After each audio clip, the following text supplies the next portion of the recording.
My son looked me in the eye and told me not to come home for Thanksgiving because his wife thought I was an embarrassment.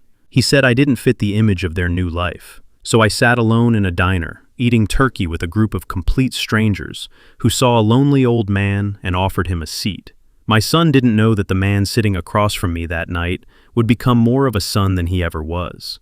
And he certainly didn't know that 6 years later, at his sister's wedding, he would be standing in a building owned by that stranger, begging me for a job.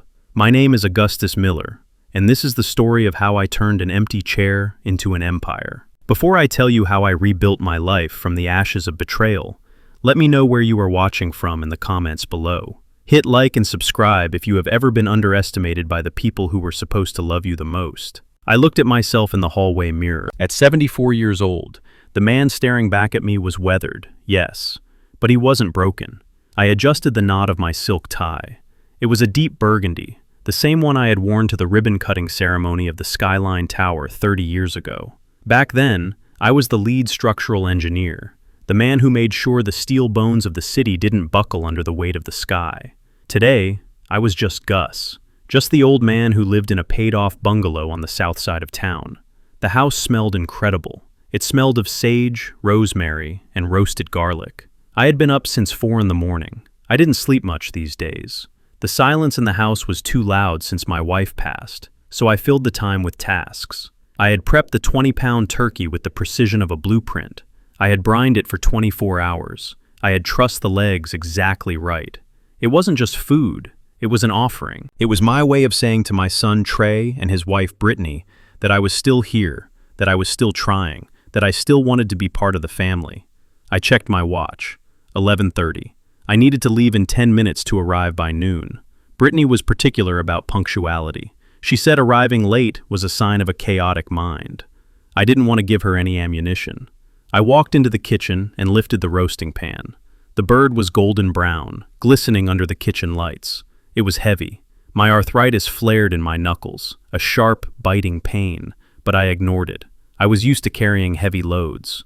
Then, the phone rang. I smiled. It was probably Trey calling to see if I was on my way. Maybe he needed me to pick up ice. Maybe, just maybe, he was calling to say Happy Thanksgiving before I got there. I wiped my hands on a towel and picked up the receiver. "Hello, son," I said, my voice warm. "I am just packing the car. The bird looks beautiful this year." There was a pause on the other end, a hesitation.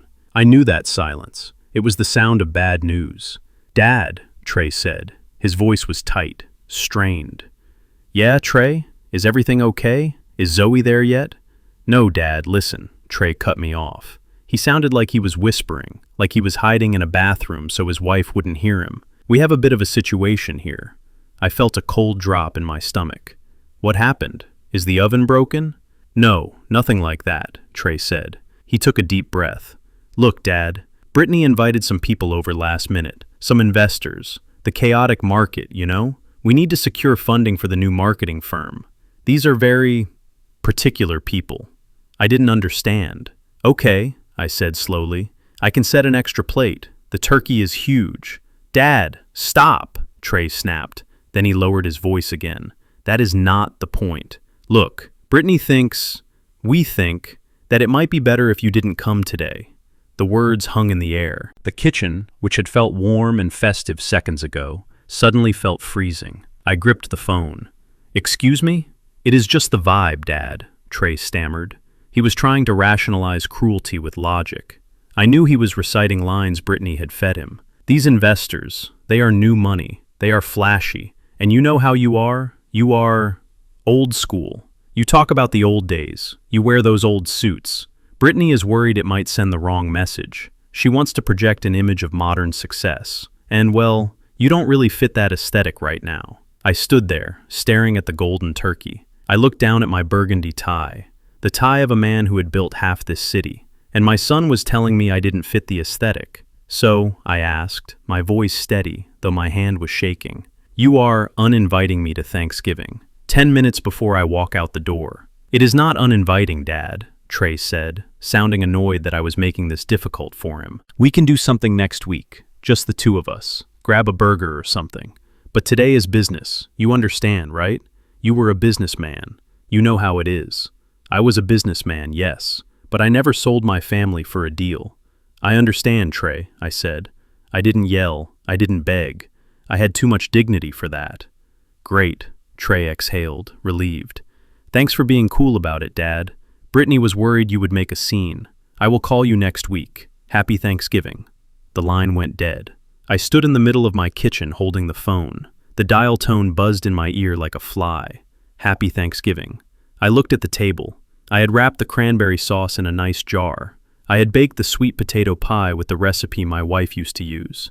It was all sitting there, ready to be shared, ready to be loved. And now, it was just garbage. I felt a sting in my eyes, but I refused to let the tears fall. I was Augustus Miller. I had dug trenches in the freezing rain. I had managed crews of 200 tough men. I wasn't going to cry because my son was a coward and his wife was a snob. But the anger was there. It was a low, simmering heat in my chest. I walked over to the turkey. I looked at it. 4 hours of basting. 4 hours of thinking about how happy my granddaughter Zoe would be when she tasted it. Zoe. They probably told her I was sick. They probably lied to her. I grabbed the roasting pan. The heat radiated through the oven mitts. I didn't put it in the car. I walked to the back door and kicked it open. The cold November air hit my face. I walked out to the large metal trash cans in the alleyway behind my garage. I lifted the lid with my elbow. For a second, I hesitated. It was a waste. It was a sin to waste food. But I couldn't keep it. I couldn't sit at my small kitchen table and eat this bird alone. Every bite would taste like rejection. Every bite would remind me that I wasn't good enough for the people I had raised. I tilted the pan. The 20-pound turkey slid out. It landed in the empty trash can with a heavy, wet thud, the sound of a heart breaking. I scraped the stuffing in after it. Then the pie. Then the cranberry sauce. I slammed the lid shut. The metal clang echoed in the empty alley. I stood there for a moment, breathing hard, watching the steam rise from the trash can in the cold air. My hands were empty now. My schedule was empty. My house was empty. I walked back inside. The smell of the food was still lingering in the air, mocking me. I couldn't stay here. The silence was going to suffocate me. If I sat down in my recliner now, I might never get up. I might just wither away into the old man they thought I was. I needed noise. I needed motion. I needed to be anywhere but this house that felt like a mausoleum of memories. I grabbed my car keys. I didn't take off my suit. I didn't loosen my tie. I put on my trench coat and my fedora. I walked out the front door and locked it behind me. I got into my sedan. It was a 10-year-old Lincoln, kept in pristine condition. Brittany hated this car. She called it a grandpa-mobile. She wanted me to sell it. I started the engine. The V8 rumbled to life, smooth and reliable. I didn't know where I was going. I just drove. I drove away from the quiet suburbs. I drove toward the city, toward the skyline I helped build. As I merged onto the highway, I saw cars full of families. I saw smiling faces in passenger seats holding casserole dishes. Everyone was going somewhere. Everyone had a place at a table. Except me. My son thought he had shamed me. He thought he had put me in my place.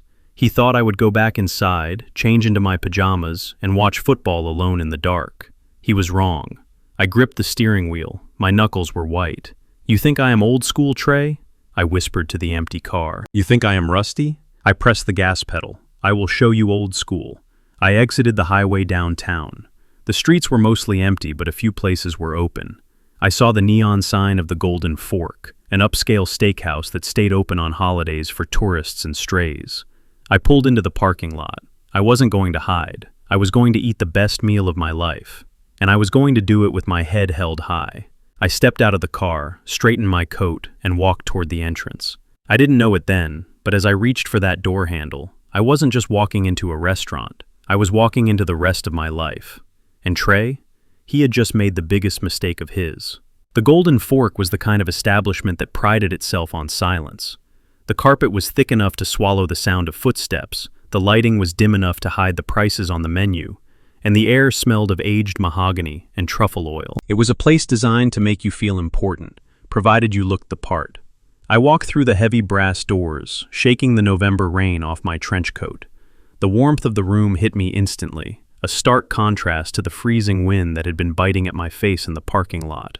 For a moment, I just stood there, breathing in the scent of roasting meat and expensive wine.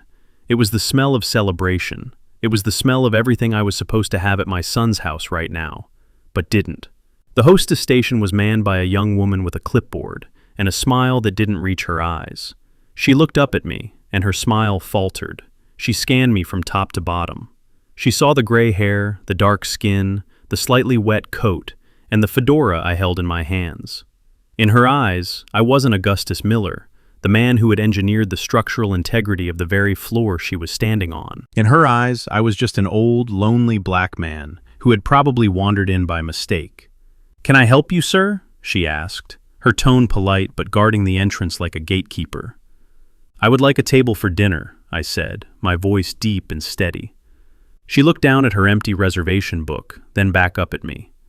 "We are quite full this evening, sir. It is Thanksgiving, after all. Most of our tables are reserved for families." I looked past her shoulder. The restaurant was only half full. There were empty booths lining the windows, and several open tables in the center of the room. She wasn't protecting the reservations. She was protecting the aesthetic. She didn't want a solitary old man sitting in the middle of her dining room, ruining the vibe for the young couples and the wealthy tourists. "I see plenty of tables," I said. She bit her lip. "Well, I suppose I could squeeze you in. There is a small two-top near the kitchen service doors. It is a bit loud, but it is available." The table by the kitchen, the penalty box, the place they put you when they want you to eat fast and leave. I took a step closer to the podium. I didn't raise my voice. I didn't need to.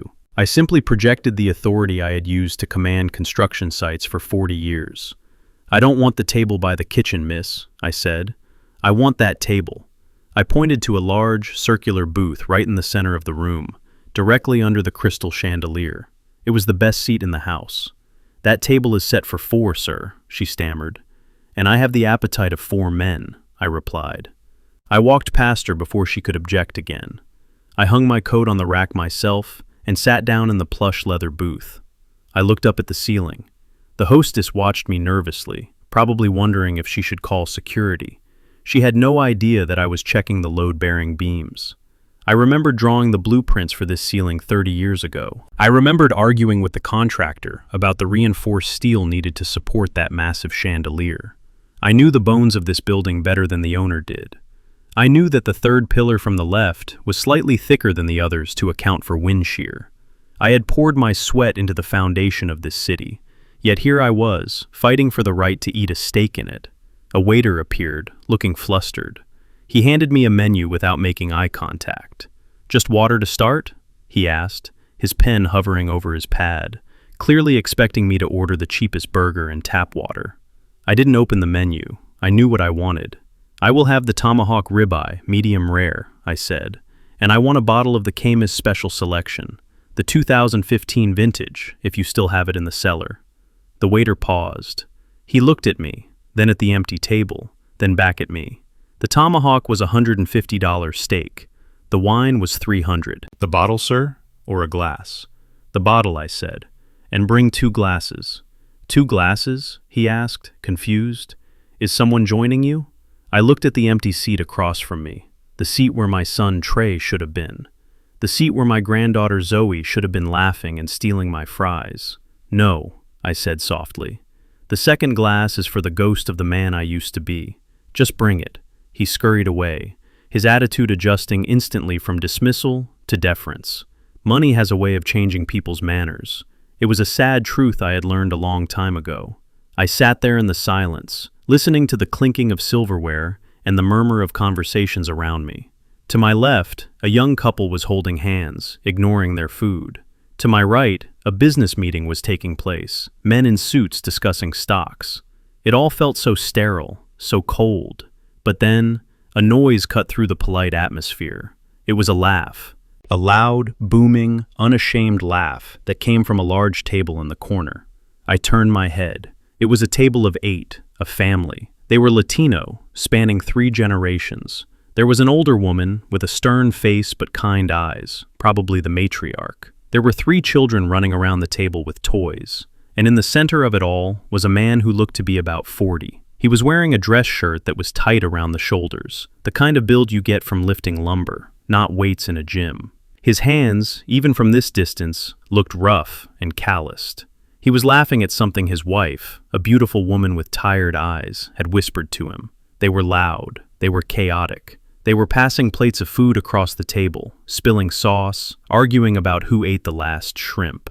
The waiter serving them looked annoyed, but they didn't care. They were happy. They had the one thing money couldn't buy, and the one thing my son had thrown away. They had warmth. I watched them. I couldn't help it. I watched the way the man cut meat for his youngest daughter. I watched the way he poured wine for his mother. It was like watching a movie of the life I used to have. My wine arrived. The waiter poured a small amount for me to taste. I waved him away. It was fine. I filled my glass to the brim. I poured a splash into the empty glass opposite me. "Happy Thanksgiving, Gus," I whispered to myself. I took a sip. The wine was excellent. It tasted like blackberries and oak, but it went down hard, catching in my throat like a stone. "Hey, Jefe!" The voice startled me. It was loud and directed right at my booth. I turned. The man from the loud table was standing there. He was holding a bottle of tequila in one hand and a half-eaten bread roll in the other.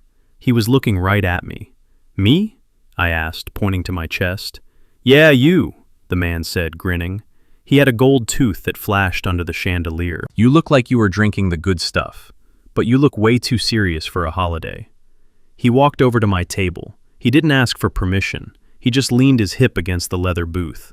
Up close, I could smell the cologne and the faint scent of sawdust. He smelled like a job site.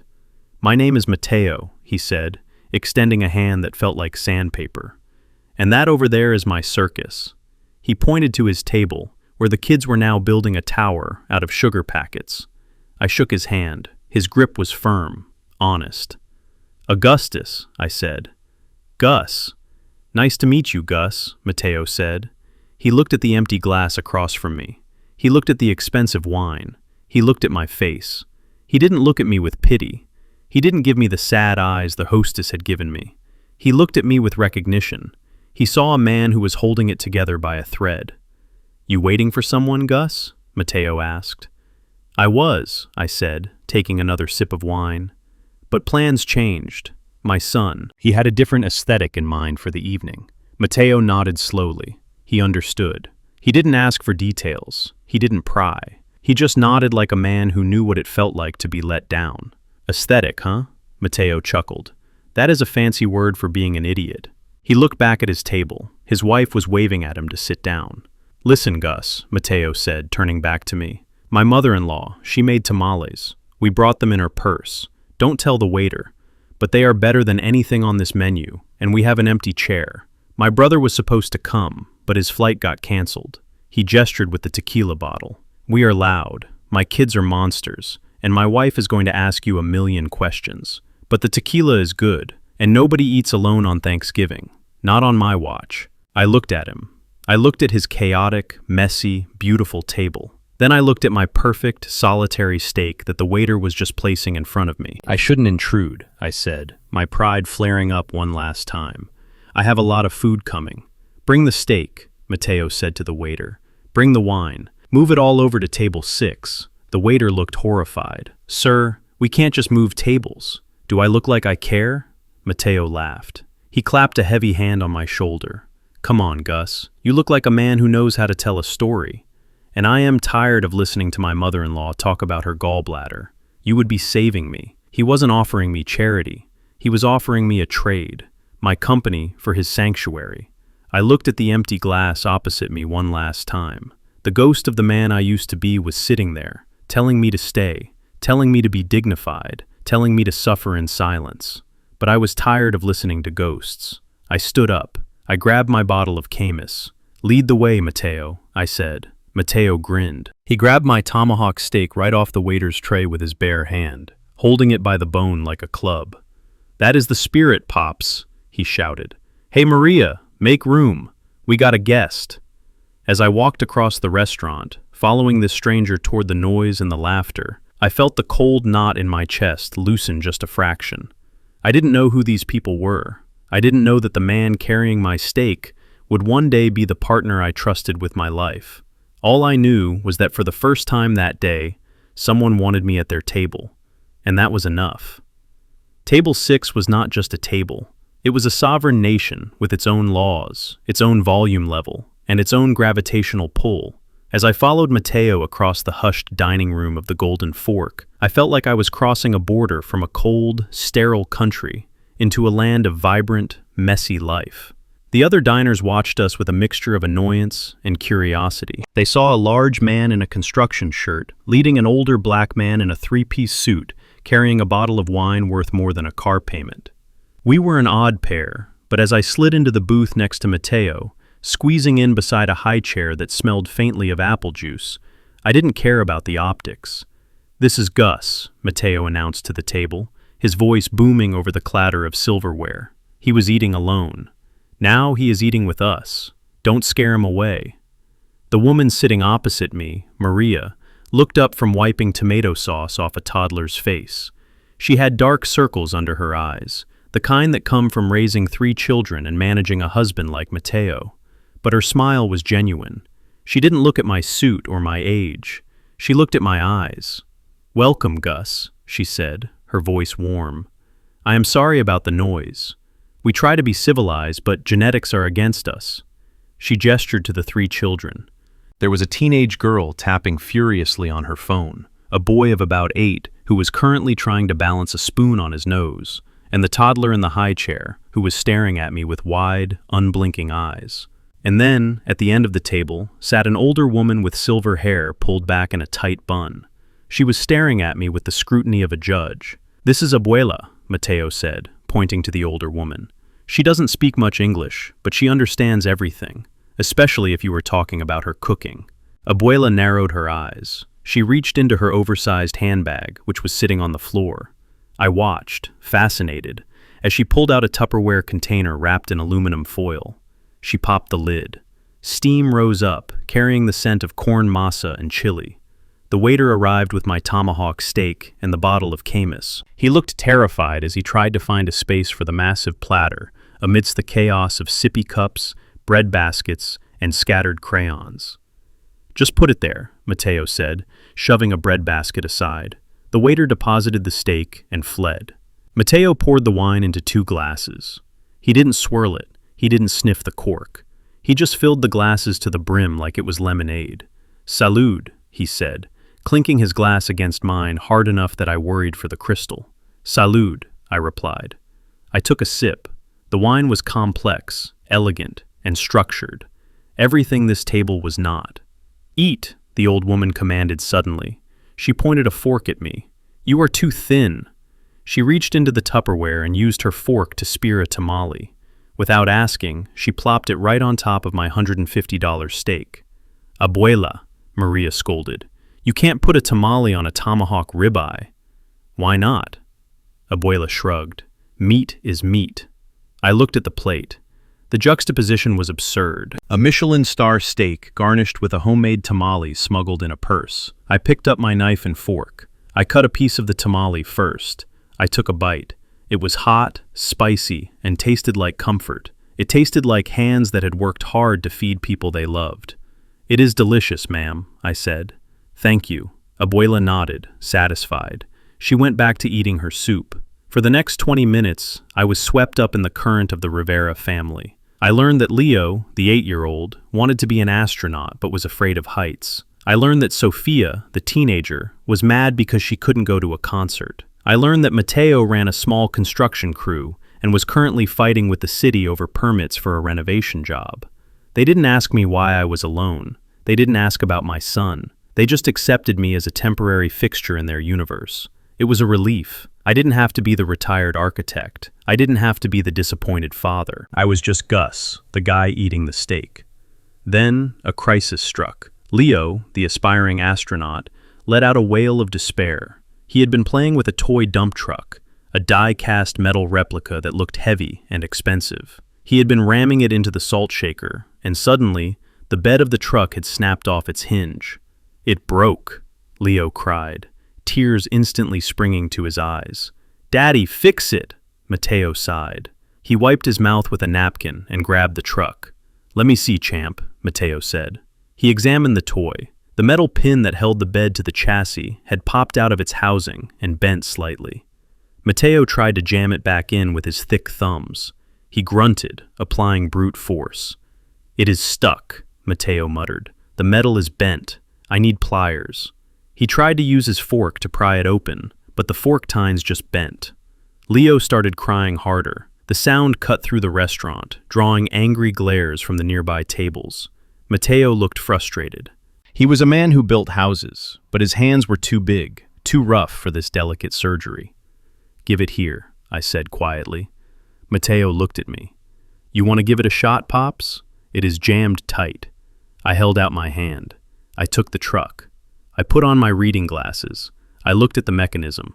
It wasn't just bent, the tension spring had slipped. Force wouldn't fix it. It needed leverage. I looked at the table. I needed a fulcrum. I picked up the heavy silver butter knife. It had a flat, sturdy handle. I placed the truck on the edge of the table. I used the knife handle not to pry, but to create a counter-pressure against the chassis. I lined up the bent pin with the hole. "I need a napkin," I said. Maria handed me one. I folded it over the head of the pin to protect the paint. I applied pressure. Not a lot, just a steady, calculated force at a 45-degree angle. I visualized the stress point of the metal. I knew exactly how much yield it had before it would snap. Pop. The pin slid back to place with a satisfying click. The bed of the truck swung freely up and down. I checked the tension spring. I used the tip of the knife to guide it back into its groove. "Good as new," I said. I handed the truck back to Leo. He stopped crying instantly. He spun the wheels. He lifted the bed. He looked at me with awe. "Whoa," Leo whispered. "You are a wizard." I wiped the grease from the toy off my hands with the napkin. Matteo was staring at me. He looked at the truck, then at the butter knife, then at me. He saw the way I held the tool. He saw the way I analyzed the problem before I touched it. "You are not just a suit, are you, Gus?" Matteo asked, his voice lower, more serious. I took a sip of wine. "No, not just a suit." "You a mechanic?" he asked. "An engineer?" I smiled. I thought about the skyscrapers I had designed. I thought about the bridges. I thought about the awards sitting in boxes in my basement. "I used to stack a few bricks," I said simply, "a long time ago." Matteo studied me. He was a contractor. He knew the difference between a man who sat behind a desk pushing paper and a man who understood how things were put together. He saw the calluses on my hands that 40 years of drafting pencils and site inspections had left behind. "You got good hands, Gus," Matteo said. "Respect." He poured more tequila into a small glass he had procured from the waiter. "To stacking bricks," Matteo said, raising his glass. "To building things that last," I replied, clinking my wine glass against his shot glass. We drank. The tequila burned, but it was a good burn. It felt real. Just then, my phone buzzed in my jacket pocket. The vibration felt like an intrusion, a reminder of the world outside this warm, chaotic bubble. I pulled it out. It was a text message from Trey. I hesitated. I didn't want to look. I wanted to stay here, in the land of broken toys and tamales. But old habits die hard. I opened the message. It was a photo, a selfie. It showed Trey and Brittany sitting at their dining room table. The lighting was perfect. The table setting was exquisite, straight out of a magazine. There were crystal glasses and silver candlesticks. Sitting across from them were an older couple, white, dressed in expensive clothes, the investors. Everyone was smiling. It was a picture of success, a picture of the aesthetic Trey wanted so badly. And then I read the caption. "Miss you, Dad. The turkey turned out great. So sorry you were down with the flu and couldn't make it. Get some rest. We love you." The flu. He had lied to them. He had told the investors, and probably himself, that I was sick. He couldn't even own his cruelty. He had to wrap it in a lie to make himself look like the concerned son. He had erased me from the evening, and then he had rewritten the script to make himself the hero. I looked at the photo again. Trey's smile looked tight. Brittany looked triumphant. I looked up at Matteo. He was wrestling with his son, trying to steal a French fry. He was laughing. His family wasn't perfect. They were loud, they were messy, and they were probably barely making rent. But they were real. I looked back at the phone, at the lie glowing on the screen. I didn't feel the sting of rejection anymore. That had burned off in the cold alleyway. Now, I just felt a cold, hard clarity. My son didn't want a father. He wanted a prop. And when the prop didn't fit the scene, he discarded it. I didn't type a reply. I didn't send an angry emoji. I didn't ask why he lied. I pressed the power button on the side of the phone. I held it down. The screen asked me to confirm shutdown. I swiped right. The screen went black. The glowing image of my son's fake happiness vanished, leaving only the reflection of my own face in the dark glass. "Everything okay, Gus?" Mateo asked, noticing my change in demeanor. I slipped the dead phone into my pocket. "Better than okay, Mateo," I said. I just took out the trash. I picked up the bottle of Camus. "Who wants more wine?" I asked. Abuela held out her glass. I poured. And for the first time in 6 years, I truly enjoyed my Thanksgiving dinner. 6 months is a long time to wait for a phone call that never comes. After that Thanksgiving night at the restaurant, I went back to my silent house and waited. I wasn't waiting for an apology, because I knew my son well enough to know he didn't think he had done anything wrong. I was waiting for a sign of conscience, a text message, a voicemail, anything that proved the boy I raised hadn't been completely consumed by the stranger he had become. But the phone sat on the hallway table, gathering dust. The winter turned into spring. The snow melted, and the flowers my wife had planted years ago began to push through the soil. I spent my days at the construction site with Mateo, finding a new purpose in the noise and the concrete. But at night, the silence of my home was still heavy. Then, on a Tuesday afternoon in May, the silence broke. I was in the living room, reading a book on sustainable urban architecture, when I heard the distinct purr of a high-performance engine in my driveway. I looked out the window. It was a Porsche Cayenne, shiny, black, and looking completely out of place next to my 10-year-old Lincoln and the cracked pavement of my driveway. Trey had come home. I didn't rush to the door. I placed my bookmark carefully. I took off my reading glasses. I walked to the entrance with the measured pace of a man who knows that trouble has just parked on his lawn. When I opened the door, Trey was already halfway up the walk. He looked thinner than I remembered, his suit a little too tight, his smile a little too forced. Behind him was Brittany. She was wearing heels that were sinking into the soft grass of my front lawn, and she looked at my house the way a health inspector looks at a rat infestation. "Hey, Dad," Trey said, opening his arms for a hug, as if 6 months of silence hadn't just happened. "Long time no see." I let him hug me. His embrace felt light, insubstantial. He smelled of expensive cologne and anxiety. "Hello, son," I said. "Hello, Brittany." Brittany didn't hug me. She stopped at the threshold of the door. She took a small, sharp breath in, and then, instinctively, she raised her hand to cover her nose and mouth. It was subtle. If you weren't looking for it, you might have thought she was just adjusting her lipstick. But I was looking. "Does it smell in here?" she asked, her voice muffled behind her manicured hand. "It smells damp, like old paper." "It smells like a home, Brittany," I said, stepping aside to let them in. "It smells like oak floors and books." She walked in, stepping gingerly on the Persian rug in the hallway. She kept her arms pulled tight to her body, terrified of brushing against the walls. "We can't stay long, Dad," Trey said, ushering her into the living room. "We have a dinner reservation downtown, but we wanted to stop by, check on you, see how you were doing." He sat down on the leather armchair, the one I had sat in to read him bedtime stories 30 years ago. Brittany refused to sit. She stood by the window, looking out at the backyard with a critical eye.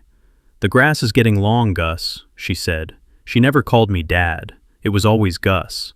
"You really should hire a service. It looks messy. It brings down the property value of the whole street." "I mow it myself," I said. "I like the exercise." Brittany scoffed. "It shows." Trey cleared his throat. He leaned forward, resting his elbows on his knees. He had that look in his eyes, the look of a salesman preparing to pitch a product he knew was defective. "So, Dad," Trey started, "we were talking about you the other night. We are worried." "Worried?" I repeated. "You haven't called in 6 months, Trey. I didn't know you were thinking about me at all." Trey flinched. Brittany turned from the window, her eyes narrowing. "We have been busy, Gus," she snapped. "Building a future, something you should understand. But that is why we are here. We think this house is too much for you. It is old. It is falling apart. The plumbing is probably full of lead. It is not safe for a man of your age." "My plumbing is copper," I said calmly. I installed it myself in 1982, and the foundation is reinforced concrete. This house will stand long after your condo crumbles, Brittany. Trey laughed nervously. Okay, Dad, sure, but look at it. It is dark. It is lonely. Brittany and I found this amazing place. It is a senior living community. Sunny Meadows. It is high-end, Dad. They have a golf course. They have a cafeteria. You would be with people your own age. I looked at them. They hadn't come to visit. They had come to evict me. And what happens to this house? I asked. We sell it, Brittany said quickly. She walked over to Trey and put a hand on his shoulder. The market is hot right now, Gus. Even for a teardown like this, we could get a good price for the land. And the money? I asked. That is the best part, Dad, Trey said, his eyes lighting up. You sell the house, you pay for the first year at Sunny Meadows, and the rest, well, the rest we can invest. Brittany found this incredible opportunity. It is a tech startup. High risk, high reward. If we put the capital in now, we could triple it in 2 years. We would manage it for you, of course, to make sure you were taken care of. I sat back in my chair. The picture was complete. They didn't want me to have friends. They didn't want me to be safe. They wanted my equity. They wanted to liquidate my life to fund their gambling. They looked at the walls that held 40 years of memories and saw only dollar signs. I looked at my son. I remembered teaching him to ride a bike in this driveway. I remembered holding his mother in this room when she took her last breath. You want me to sell my home? I said slowly. To give you the money, so you can put me in a home. It is an investment, Dad, Trey insisted. It is smart. You are sitting on dead capital. We want to make it work for you. Brittany walked over to me. She forced a smile. It was a terrifying expression, stretching her skin tight over her cheekbones. She reached out and touched my shoulder. Her hand rested on my old cardigan. It is for your own good, Gus, she said. Her voice was sickly sweet. We just want you to be comfortable. You shouldn't be living like this. It is sad. I looked at her hand on my shoulder. I felt the weight of it. Then she pulled away. And as she pulled her hand back, I saw it. She reached into her purse. She pulled out a small bottle of hand sanitizer and a tissue. She turned slightly away from me, thinking I wouldn't notice. She squirted the gel onto the palm that had just touched me. She wiped it vigorously, as if she had just touched a piece of rotting meat. She crumpled the tissue and shoved it into her pocket. The room went cold. Whatever tiny flicker of hope I had held for my son and his wife died in that moment. It wasn't just greed. It was disgust. They were repulsed by me. They were repulsed by my age, by my house, by my very existence. To them, I was something dirty that needed to be sanitized and put away in a drawer. I looked at Trey. He had seen it too. He had seen his wife wipe my touch off her skin. And he said nothing. He just looked at his watch. So, what do you think, Dad? Trey asked. Can we call the realtor? We have a friend who can list it quietly. I stood up. My knees popped, but I stood straight. I walked over to my desk in the corner. I opened the drawer and pulled out my checkbook. Trey's eyes widened. He nudged Brittany. They thought they had won. They thought the old man was finally giving in. I uncapped my pen. How much is the buy-in for this investment? I asked. 50,000, Trey said quickly. But 100 would get us a board seat, I wrote. My pen scratched against the paper. I tore the check out. I walked back to them. Here, I said. Trey grabbed it. His hands were shaking. He looked at the number. His face fell. $5,000? Trey asked, looking up at me. Dad, this is nothing. We need 50. Take it, I said. But Dad, the house is not for sale, I said. My voice was low, devoid of anger, devoid of love. It was just a fact. This house is my home, and I will die in this house. Brittany glared at the check. You are being selfish, Gus. We are trying to help you. No, I said. You are trying to bury me before I am dead.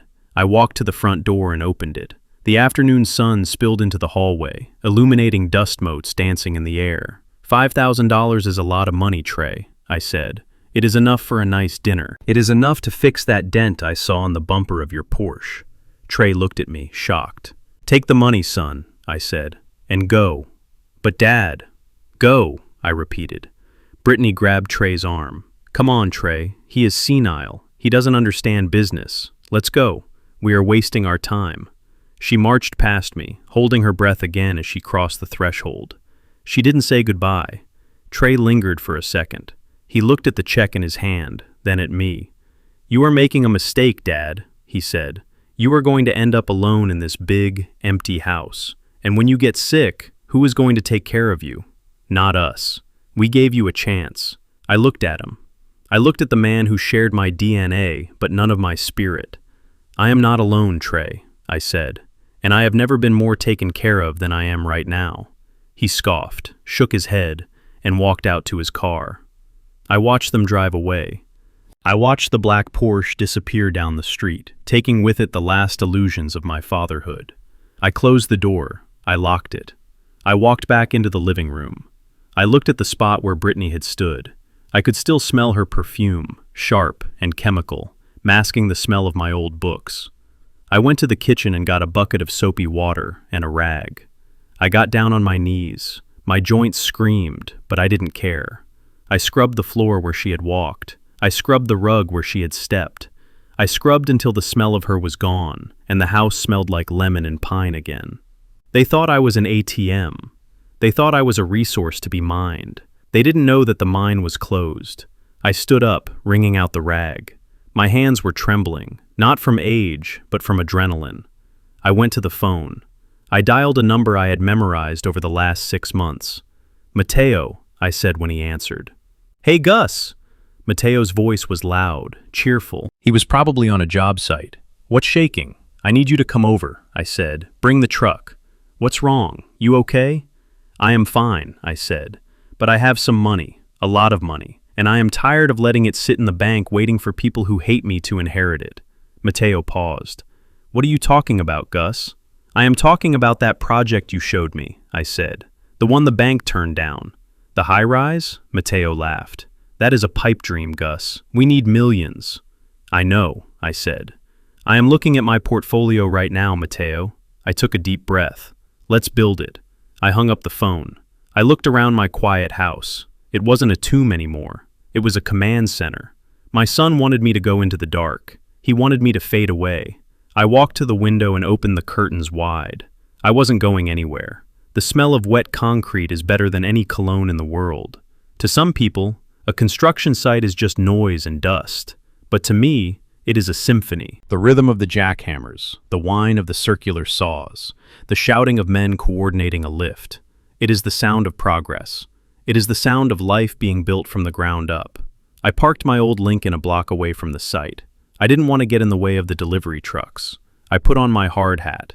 It was an old one, scratched and faded, with a sticker from a project I managed in 1995 still peeling off the side. I walked onto the lot. This wasn't a skyscraper. It was a mid-sized commercial renovation in the warehouse district, an old brick factory that was being converted into lofts. It was the kind of job that could make a small contractor's career or break him completely.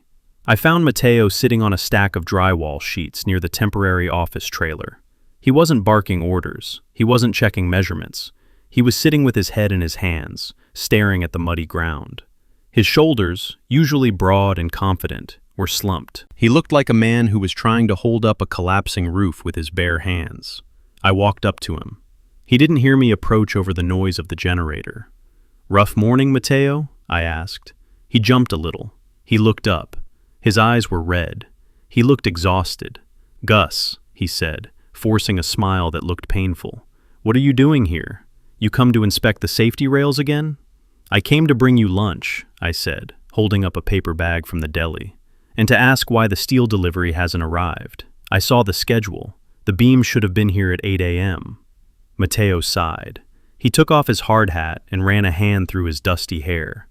"There is no steel coming, Gus." "Why not?" "Because the bank called at 9, Mateo said, his voice flat. "They pulled the financing. They said the risk profile changed.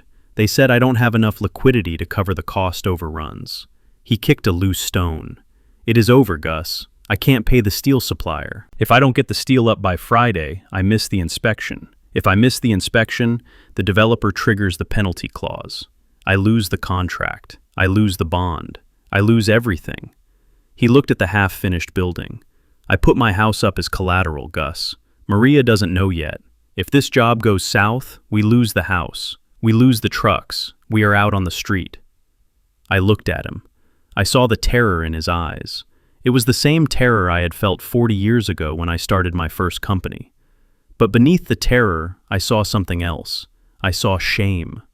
He wasn't afraid of being poor. He was afraid of failing his family. He was afraid of going home to that loud, chaotic, beautiful dinner table and telling them he had let them down. My son, Trey, wanted money to gamble on a tech startup so he could buy a bigger boat. Mateo wanted money to keep a roof over his children's heads. I didn't say anything. I just nodded. "Come inside the trailer," I said. Mateo looked confused. "Gus, there is no point. I have to send the guys home. Come inside," I repeated. We walked into the small, cramped office trailer. It smelled of stale coffee and blueprints. I cleared off a space on the drafting table, pushing aside a stack of unpaid invoices. I reached into my coat pocket. I didn't pull out a checkbook. Not yet. I pulled out a long cardboard tube.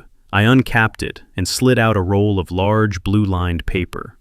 I spread it out on the table, weighting down the corners with a stapler and a coffee mug. Mateo looked at it. It was a set of blueprints. But they weren't the ones the architect had sent over. These were hand-drawn. The lines were precise, sharp, drawn with the steady hand of a master. There were notes in the margins in red ink, calculations of load variance and stress factors. "What is this?" Mateo asked.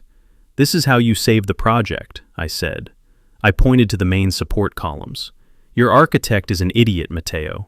He has you using W14 steel beams for the internal framing. That is overkill for a structure of this height. It is safe, yes, but it is expensive and heavy." I tapped the drawing. I recalculated the load. If you switch to a hollow structural section grid and reinforce the concrete core here, here, and here, you maintain the same structural integrity rating, but you reduce the steel weight by 40%. Mateo squinted at the drawing. He traced the lines with his finger. His contractor brain started to work. "Hollow sections are cheaper," he muttered, "and faster to install. We wouldn't need the heavy crane. We could use the boom lift." "Exactly," I said. I also redesigned the HVAC ducting route. The original plan had it going through the main load-bearing wall, which meant expensive headers. I moved it to the chaseway. That saves you 3 weeks of labor and $20,000 in materials. Mateo looked up at me. His mouth was slightly open. "Gus," he whispered, This cuts the budget by 30%, I finished for him. Maybe 35 if you negotiate hard with the concrete guys." Mateo looked back at the drawing. He looked at it like it was a treasure map. "This is genius, Gus. This makes the numbers work. Even with the penalty, this puts us in the black." He paused. The light faded from his eyes. "But it doesn't matter," he said quietly. "The bank pulled the loan. Even if it is cheaper, I can't buy the materials to start. I have zero cash flow. I can't buy the hollow sections. I can't pay the crew for this week." I reached into my pocket again. This time, I pulled out the checkbook. The same checkbook I had used to write a $5,000 check for my ungrateful son just a week ago. I opened it. I picked up a pen. I didn't hesitate. I didn't tremble. I thought about Brittany wiping her hand after touching me. I thought about Trey checking his watch while I tried to save my home. And then I thought about Mateo. I thought about how he fixed his son's toy. I thought about the tamale on my steak. I thought about how he called me Pops, not to mock me, but because he respected me. I wrote the date. I wrote the name. Mateo Rivera Construction. And then I wrote the number. $200,000. It was a significant chunk of my liquid savings. It was the money I had set aside for a rainy day. Well, it was storming outside. I tore the check out and placed it on top of the blueprints. Mateo stared at it. He blinked. He rubbed his eyes and looked again. "Gus," he choked out. "What? Is this a joke?" "It is not a joke," I said. "It is an investment." "I can't take this," Mateo said, stepping back as if the check were radioactive. "This is too much. Gus, this is your retirement. I can't gamble with your life." "You are not gambling," I said sternly. "I don't gamble. I calculate odds, and I am betting on you." I walked around the table and stood face to face with him. But this is not a gift, Matteo. I am not your fairy godmother. This is business. I held up 3 fingers. 3 conditions, I said. Matteo looked at me, tears streaming down his dusty face. Anything, Gus, anything. Condition 1, I said. This buys me 49% of the company. You keep 51. You are the majority shareholder. It is your name on the door. You are the face. I am just the money and the math. Done, Matteo said instantly. Condition 2, I continued. I have veto power on all technical decisions. If I say a beam is too small, we change it. If I say a schedule is too tight, we extend it. I don't care about profit margins if the building falls down. We build it right, or we don't build it at all. Done, Matteo said. And condition 3, I said, my voice dropping lower. Nobody knows. Matteo wiped his face with his sleeve. What do you mean? I mean, nobody knows I am your partner, I said. Not the clients, not the suppliers, and especially not my family. To the world, I am just a retired old man who likes to hang around construction sites because he is bored. I am a consultant, an advisor, nothing more. But why? Matteo asked. You should get credit. You saved us. I don't want credit, I said. I want quiet. I want to build things without the politics. I want to work without my son asking for a handout. And I want to see if we can build an empire from the shadows. I looked at the check. Do we have a deal, partner? Matteo looked at the check, then at the blueprints, then at me. He took a deep breath. He reached out his hand.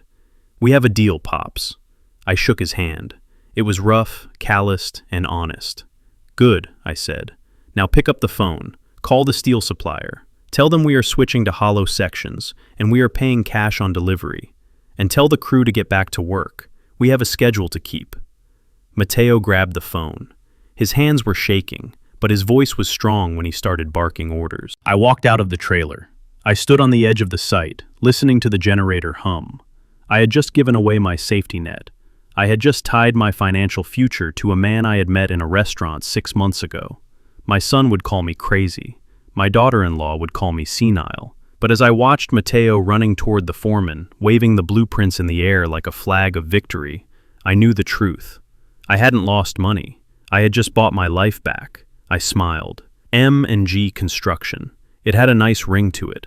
I put my hard hat back on. It was time to get to work.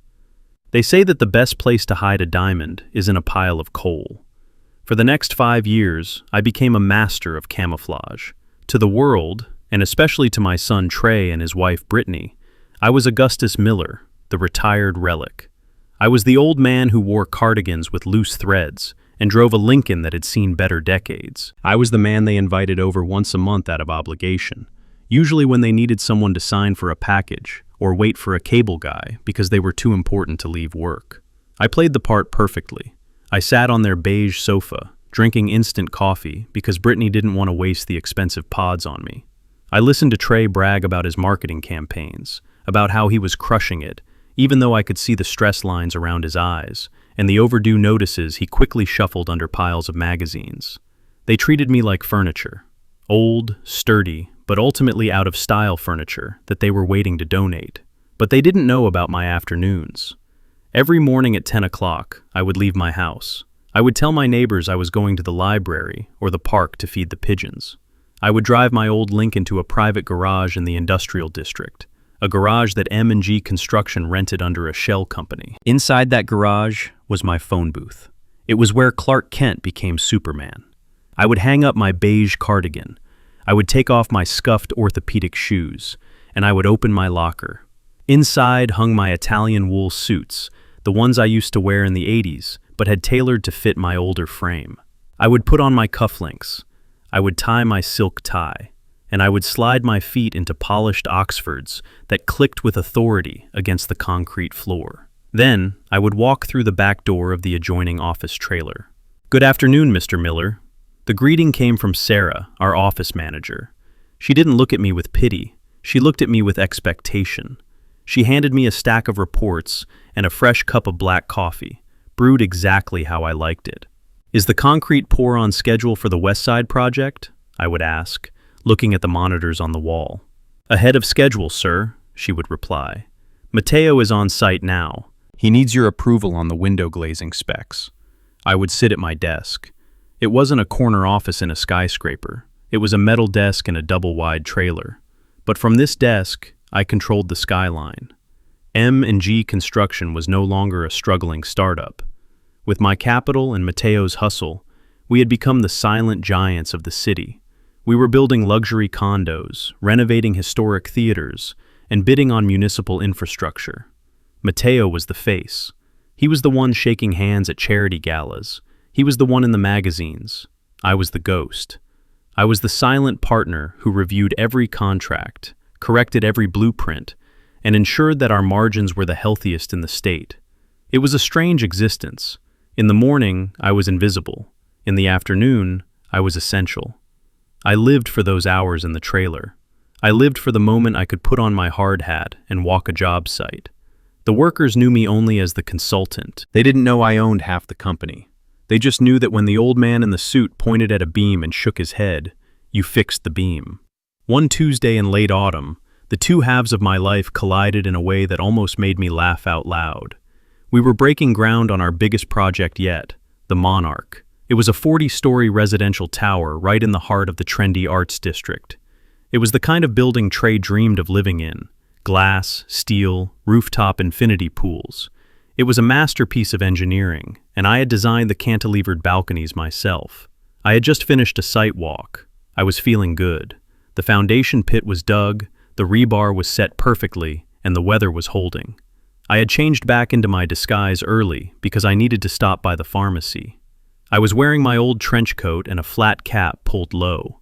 I was standing on the sidewalk perimeter, looking through the chain-link fence at the massive hole in the ground. I was admiring the geometry of the excavation. Suddenly, a black Porsche screeched to a halt right in front of me. The window rolled down. I didn't need to look to know who it was. The engine note was aggressive, impatient. "Hey, you!" I turned slowly. Trey was sitting in the driver's seat. He was wearing sunglasses even though it was overcast. Brittany was in the passenger seat, tapping furiously on her phone. "Dad?" Trey asked, pulling his sunglasses down. "What are you doing here?" I looked at my son. I looked at the car he couldn't afford. "I am just walking, Trey," I said, "taking some air." "Walking?" Trey scoffed. "Dad, this is the arts district. It is 5 miles from your house. Did you take the bus?" "I took the bus, yes," I lied. "It is good to see the city." Brittany leaned over. She didn't look at me. She looked at the construction site with a mixture of desire and annoyance. "Trey, tell him to move," she said. "He is standing right in front of the leasing sign. I am trying to see the square footage prices." Trey looked back at me. "Dad, you really shouldn't be wandering around here. This is a construction zone.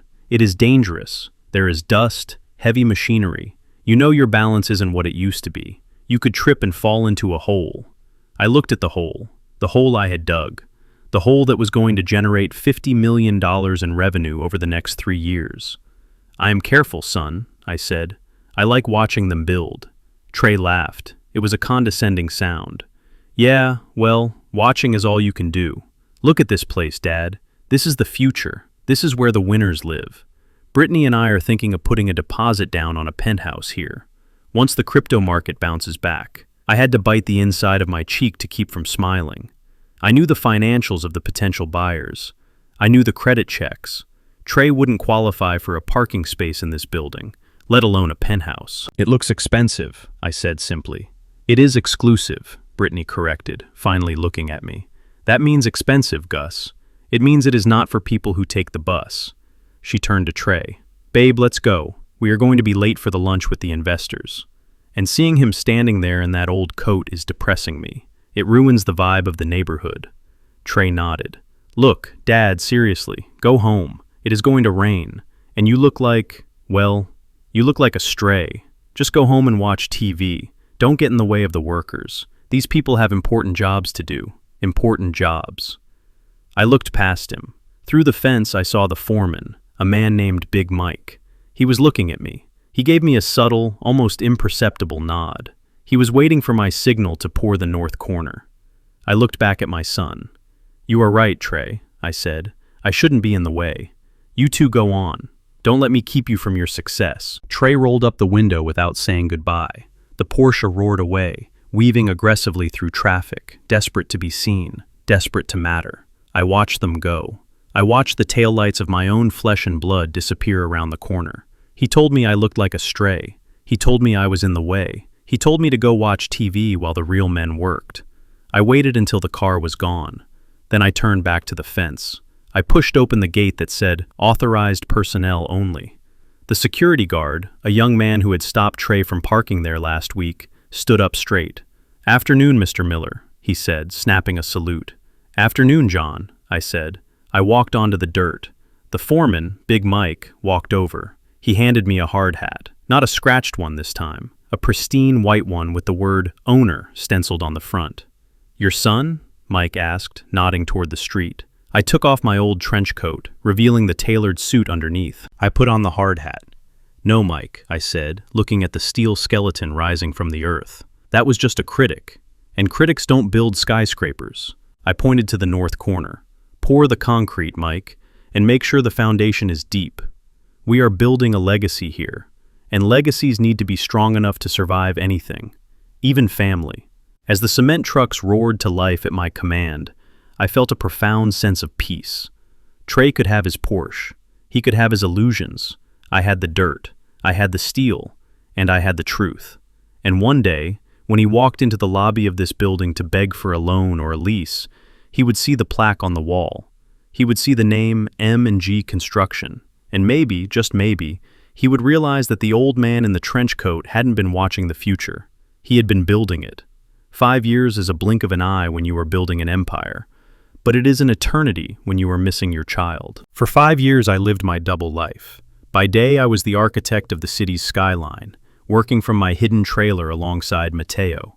By night, I was the hermit of Elm Street, the old man who mowed his own lawn and drove a car that belonged in a museum. I had become very good at being invisible. I had become very good at letting people underestimate me. But nothing prepares a father for the moment his little girl comes home and looks at him with pity.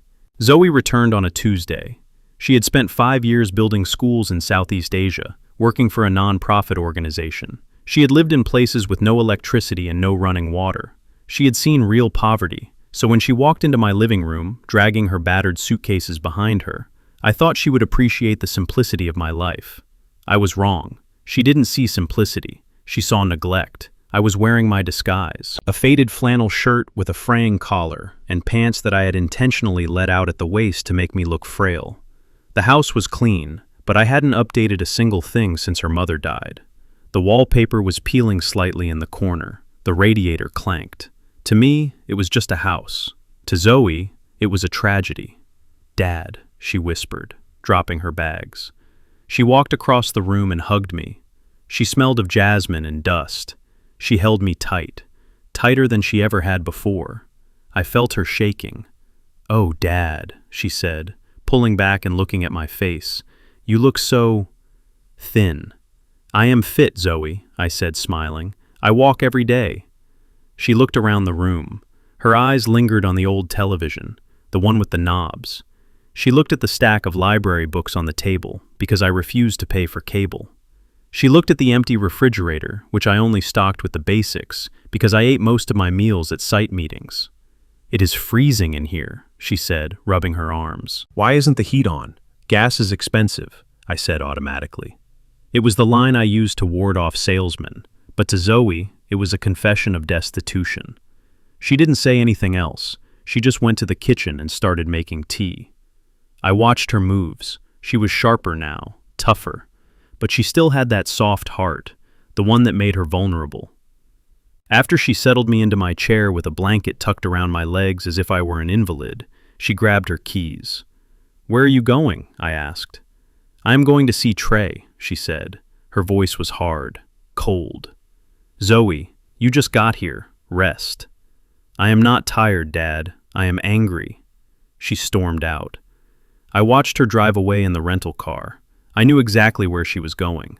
She was going to the sprawling McMansion in the gated community on the north side. The house Trey had bought 3 years ago.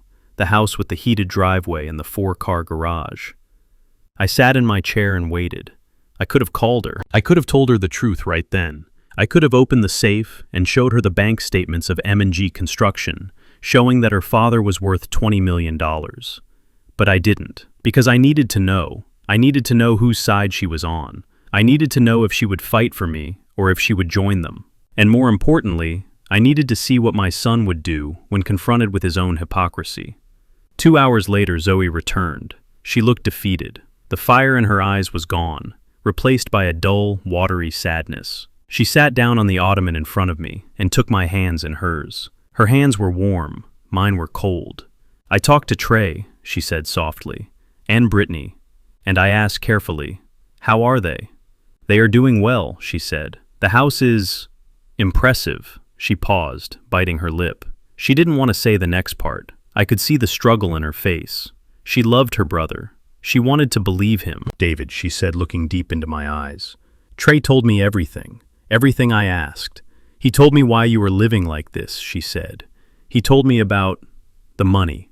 I stiffened. Had he found out? Had he discovered the company?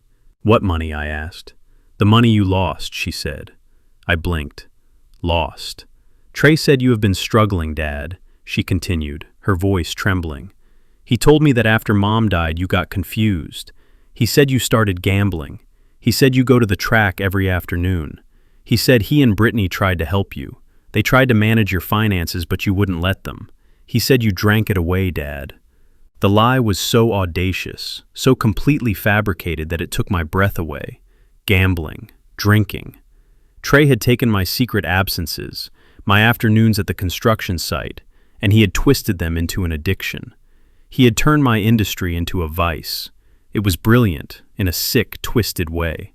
It explained why I was never home. It explained why I looked worn out. And most importantly, it absolved him of all guilt. He wasn't a bad son who abandoned his father. He was a helpless victim of a father who refused to be saved. I looked at Zoe. I waited for her to laugh. I waited for her to say, "That is ridiculous, Dad. You hate gambling, and you only drink wine on holidays." But she didn't laugh. She squeezed my hand. "It is okay, Dad," she whispered. "We don't have to talk about it. I know grief does terrible things to people. I am not judging you." She believed him. My heart cracked a little, not because of her, but because of him. My son had looked his sister in the eye after 5 years of separation and lied to her to protect his own ego. He had assassinated my character to hide his own greed. I didn't defend myself. I couldn't. If I denied it now without proof, I would just look like an addict in denial. And if I showed her the proof, I would blow my cover before the endgame. So I swallowed the bitter pill. "Is that what he said?" I asked quietly. "Yes," she said. "And Brittany was very concerned. She said they invited you to live with them, but you became aggressive." "Aggressive?" I remembered the day I cleaned the floor where Brittany had stood. Zoe took a deep breath. "Pack your bags, Dad." "What?" "You are not staying here," she said firmly. "I have an apartment in the city. It is small, but it is warm. You are coming with me. I am going to take care of you. We will get help for the other stuff. But you are not living in this icebox anymore." I looked at her. She was offering to upend her life for me. She was willing to take in a broken, addicted old man. She was good. She was so good. But I couldn't go. I had a company to run. I had a skyscraper to finish. I couldn't live in her apartment and sneak out to be a CEO. "No, Zoe," I said, gently pulling my hands away. "Dad, please don't be stubborn." "I am not being stubborn," I said. "I am being an adult. This is my home." "It is falling apart. It is standing just fine," I said, "and so am I." I stood up. I walked to the window and looked out at the street. "I appreciate the offer, Zoe. I really do. But I can't leave. Not yet." "Why not?" she demanded, standing up behind me. "What is keeping you here, Dad?" "The memories, the track." I turned around. "The plan," I said. "What plan?" "I have a plan, Zoe," I said, my voice steady. "I am working on something big, and I need to be here to finish it." She looked at me with pity. She thought I was delusional. She thought the plan was a winning lottery ticket or a lucky horse. "Okay, Dad," she sighed. "Okay, I won't force you tonight, but I am not leaving again. I am staying in town, and I am going to check on you every single day." "That is fine," I said. She sat back down on the sofa, deflating slightly. "There is something else," she said. She reached into her purse and pulled out a ring box. She opened it. It was a modest diamond, tasteful. "I am engaged, Dad." I smiled. For real this time. That is wonderful, Zoe. Who is he? His name is Julian, she said, a small smile touching her lips. He is like you, Dad. He is a builder. Well, a digital builder. He has a tech company. They are developing a new platform for sustainable supply chains. A tech company, I said, my smile faltering slightly. I remembered Trey's investments. He is a good man, Dad, Zoe said quickly, seeing my hesitation. He is brilliant. But what? But it is a hard time, she admitted. The market is crashing. His investors pulled out last week. He is trying to keep the company afloat until the wedding. We are using most of our savings to pay his developers. She looked down at the ring. That is why the wedding has to be small, she said. We can't afford much. Brittany offered to help plan it, but she wants to do it at some fancy place called the Grand Pavilion. She says she can get a family discount because Trey knows the owners. But even with a discount, we can't afford it. I froze. The Grand Pavilion. I knew that name. I knew it very well. I walked over to the bookshelf and pretended to straighten a picture frame. The Grand Pavilion, I repeated. Yes, Zoe said. It is the new event center downtown, the one with the glass roof. Brittany says it is the only place suitable for a Miller wedding. She is obsessed with it. I smiled, a secret, dangerous smile that Zoe couldn't see. Brittany was obsessed with the Grand Pavilion. Of course she was. It was the crown jewel of the city's event spaces, and she thought Trey knew the owners. That was the funniest joke I had heard in 5 years. Trey didn't know the owners. Trey wouldn't recognize the owners if they were standing in his living room. Because M&G Construction didn't just build the Grand Pavilion. We owned it. I turned back to my daughter. Don't worry about the wedding, Zoe, I said. How can I not worry, Dad? We are broke. Julian is stressed out of his mind, and Trey keeps pressuring us to make it a society event so he can network. Let Trey plan it, I said. What? Let Brittany do whatever she wants, I said. Let her book the Grand Pavilion. Let her order the expensive flowers. Let her invite the whole city. But Dad, we can't pay for it. I walked over to her and kissed her on the forehead. You trust me, don't you? She looked at me. She saw the old man in the flannel shirt. She saw the man she thought was a gambling addict. But somewhere deep down she saw her father. I trust you, Dad. Then let them build the stage, I said. I looked at the peeling wallpaper. Because I have a feeling, I said softly, that the performance is going to be unforgettable. Zoe didn't understand. She thought I was just being optimistic. She hugged me one last time and left to go meet Julian. I watched her go. Then I went to my phone. I dialed Mateo. Partner, I said. Hey Gus, Mateo answered. You sound different. Good different. I am, I said. Listen, the Grand Pavilion. Do we have any bookings for the second weekend in June? Let me check, Mateo said. I could hear him typing. No, it is open. Why? Block it, I said. Block it. For who? For the Miller wedding, I said. Mateo paused. Your son. My daughter, I corrected. And Mateo? Yeah. Make sure the bill goes to Trey, I said. Send him the invoice for the deposit. He won't pay it, of course. He will try to use his connections. And what do I tell him? Mateo asked, laughing. Tell him the owner is a very difficult man, I said. Tell him the owner demands perfection. I hung up. My daughter was marrying a man who was broke but honest. My son was rich but morally bankrupt. And my daughter-in-law was about to walk into a trap she had set for herself. I went to the kitchen and made myself a cup of tea. It tasted sweet. The pieces were on the board. The players were in motion. And the old man in the corner, the one everyone thought was asleep, he was just waiting to say, checkmate. The following Sunday afternoon, I found myself sitting in the living room of my son's house. It was a house that looked like a furniture showroom, devoid of warmth, filled with white surfaces that screamed, do not touch. We were gathered for what Brittany called a strategy session. She didn't call it wedding planning. To her, this wasn't a celebration of love. It was a branding opportunity. Zoe sat on the edge of the sofa, looking small and overwhelmed.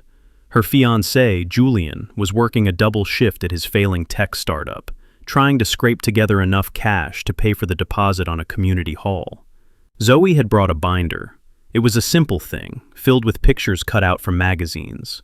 Pictures of wildflowers, string lights, and intimate garden parties. Brittany sat at the head of the table. She was wearing a headset, typing furiously on a tablet. She didn't even look up when Zoe opened her binder. "I was thinking," Zoe started, her voice tentative. "Maybe we could do something simple. There is a botanical garden in the city park. It is only $500 to rent. We could have a food truck and—" Brittany laughed. It wasn't a happy laugh. It was a sharp, barking sound that made Zoe flinch. "A food truck," Brittany repeated, finally looking up. "Zoe, honey, this is a wedding, not a taco festival. You are a Miller. You are Trey's sister. Do you have any idea who is going to be at this event?" Zoe blinked. "My friends? Dad?" Brittany rolled her eyes. She stood up and walked over to the mood board she had set up on an easel. It was covered in photos of gold cutlery, 10-foot-tall floral arrangements, and ice sculptures. "This isn't just about you, Zoe," Brittany said, lecturing her like a child. "This is about the family brand. Trey is on the verge of a major promotion. I am launching my lifestyle blog next month. We need this wedding to be an event. We need it to be Instagrammable. A food truck in a park says poverty. It says failure. Is that the message you want to send to the world?" Zoe looked down at her lap. "No, but Julian and I, we really can't afford—" "Stop talking about money," Brittany snapped. "It is tacky. Trey will handle the deposit. We will put it on the credit cards and figure it out later. You just need to show up and look pretty." I watched Trey.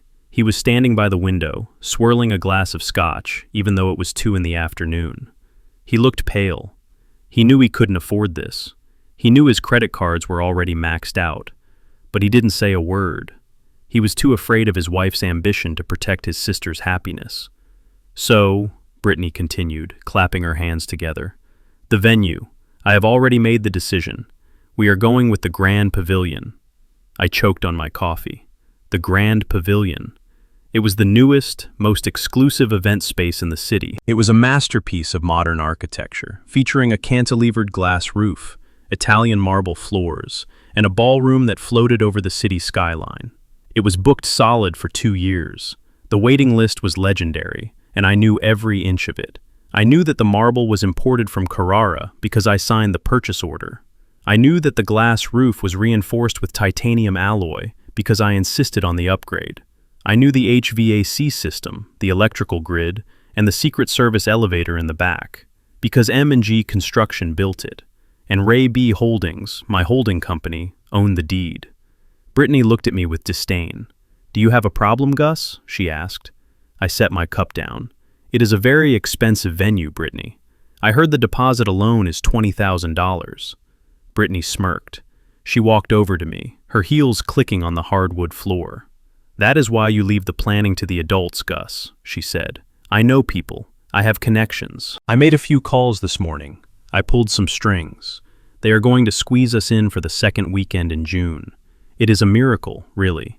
But that is what happens when you have social capital." I had to bite my tongue to keep from laughing. She didn't have social capital. She had luck. She had called the booking office, and the booking manager, who worked for me, had seen the name Miller. He had probably flagged it in the system, wondering if it was a relation to the boss. Brittany turned back to Zoe. "It is settled. The Grand Pavilion. It will be black tie. I have already contacted a designer for your dress. The one you picked out was, well, let's just say it looked a little too off the rack." Zoe looked like she was about to cry. She didn't want a black tie gala. She wanted a party. But she was being steamrolled by a bulldozer in a Chanel suit. "Now," Brittany said, flipping a page on her tablet, "we need to talk about the guest list. And the seating chart. This is crucial." She projected a digital map of the ballroom onto the television screen. It was filled with round tables. "The head table will be here," she pointed to the center. "That is for the bridal party, Trey and myself. Obviously." She pointed to the tables surrounding the head table. "These are for our VIP guests, Trey's potential investors, my influencer friends, the people who matter. We need them close to the action so they can tag us in their photos." Then she pointed to the tables in the back, near the kitchen doors and the emergency exit. "And this," she said, zooming in on table 15, "this is the family table." I squinted at the screen.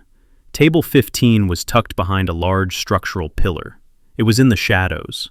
It was the worst seat in the house. "Dad," Brittany said, turning to me with a fake smile, "this is where you will sit." I looked at the map. I looked at table 15. "You want the father of the bride to sit behind a pillar?" I asked calmly. Brittany sighed, as if explaining quantum physics to a toddler. "It is for the best, Gus. Look, we are going to have high-definition cameras everywhere. There will be a live stream. We are trying to project a very specific image. Young, vibrant, success." She gestured to my clothes. I was wearing my disguise, a brown corduroy jacket with elbow patches and scuffed shoes. Well, you have a certain rustic charm, I suppose. But on camera, it reads as neglect. We don't want people asking why Trey's father looks like he shops at a thrift store. It reflects poorly on Trey's financial status. If you sit at table 15, you can enjoy the food, hear the music, but you won't be in the background of the important shots. I looked at Trey. "Son," I asked, "you are okay with this? You want to hide me in the corner at your sister's wedding?" Trey looked at his shoes. He took a long drink of scotch. "It is just for the photos, Dad," he mumbled. "Brittany knows about these things. It is about the aesthetic, you know? The aesthetic. That word again. The word they use to justify erasing me. And the guest list?" I asked. Brittany tapped her screen. "We are tight on numbers, Gus. The Grand Pavilion is exclusive. We have to cap the count at 200.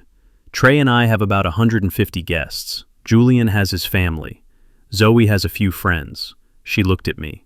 "So, unfortunately, we can't give you a +1. And we really can't accommodate any of your friends."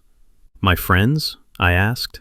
"You know," Brittany waved her hand dismissively. "The old guys from the neighborhood, the people you play checkers with, or whatever it is you do all day.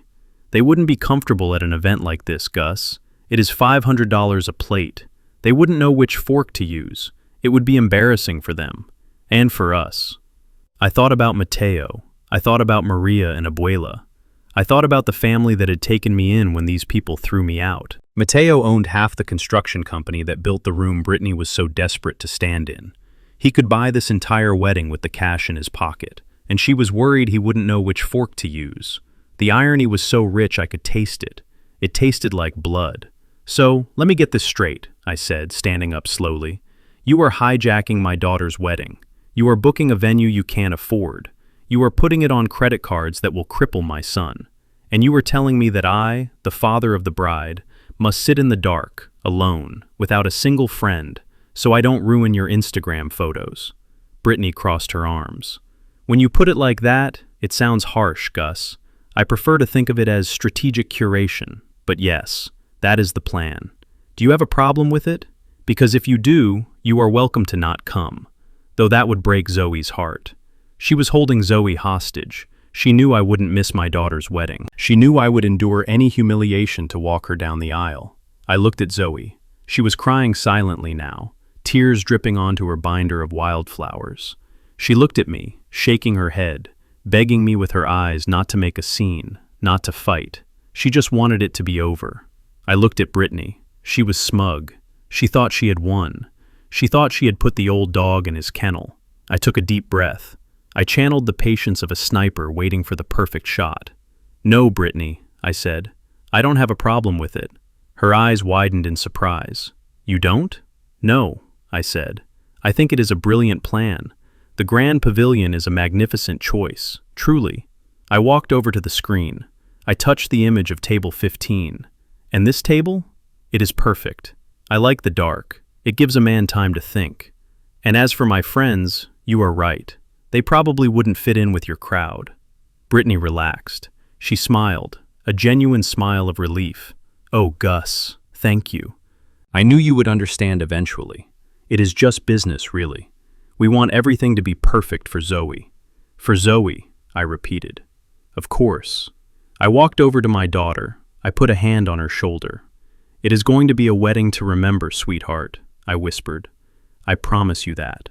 I turned to leave. "Oh, Gus, one more thing," Brittany called out. I stopped at the door. "Try to find a tuxedo that fits," she said. "Maybe rent one? I can send you a coupon for a discount place. We don't want you looking like a waiter." I touched the lapel of my corduroy jacket. "Don't worry, Brittany," I said. "I will wear something appropriate." I walked out of the house. The sun was setting, casting long shadows across the manicured lawns of the neighborhood that lived on credit and lies. I got into my Lincoln. I sat there for a moment, listening to the silence. They wanted me in the corner. They wanted me hidden. They wanted me alone. I picked up my phone. I dialed the number for M&G Construction. Mateo picked up on the first ring. "Boss?" he asked. "It is on," I said. "They booked it. Second weekend in June." "Did they pay the deposit?" Mateo asked. "Trey put it on 3 different credit cards," I said. "Approve the transaction, but add a clause to the contract. A strict one." "What kind of clause?" "Absolute discretion for the venue owner," I said. "The owner reserves the right to inspect the event at any time, and the owner reserves the right to seat his own guests." Mateo laughed. "You are a wicked man, Gus." "I am a father, Mateo," I said, "and I am about to teach my children a lesson they can't learn in a classroom." I looked back at the house. I could see Brittany pacing in the window, probably already posting about her venue victory. "Enjoy the spotlight, Brittany," I whispered, "because when I turn on the house lights, you are going to wish you were in the dark with me." I put the car in gear and drove away. I had a tuxedo to order, and I wasn't going to rent it. I was going to have it made in Italy. Silk, midnight blue, the kind of suit that doesn't just say success, it says ownership. Table 15. I smiled. Table 15 was about to become the most expensive real estate in the city. 2 weeks before the wedding, I went back to the house of white walls and white lies. The atmosphere was frantic. The dining room table was buried under mountains of RSVP cards, seating charts, and invoices. Trey looked like he hadn't slept in a week. His eyes were bloodshot, and he was drinking coffee that smelled like it had been burnt on the stove for hours. Brittany was pacing the room with her phone pressed to her ear, screaming at a florist about the shade of hydrangeas. They were drowning. I could see it. They were drowning in a sea of debt they had willingly jumped into, just to impress people they didn't even like. I stood in the doorway watching them. Part of me, the father part, wanted to write a check right then and there. I could have cleared the table.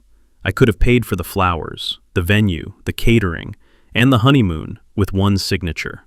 It would have been so easy. But easy doesn't teach lessons. Easy breeds entitlement. And my son was already suffering from a terminal case of entitlement. Trey looked up and saw me. He didn't smile. He just sighed. "Hey, Dad, what are you doing here? We are busy." "I came to drop off my RSVP card," I said, walking into the room. I placed the small, cream-colored envelope on the table. It looked expensive. The paper was heavy stock, embossed with gold lettering. It probably cost $10 just for the invitation.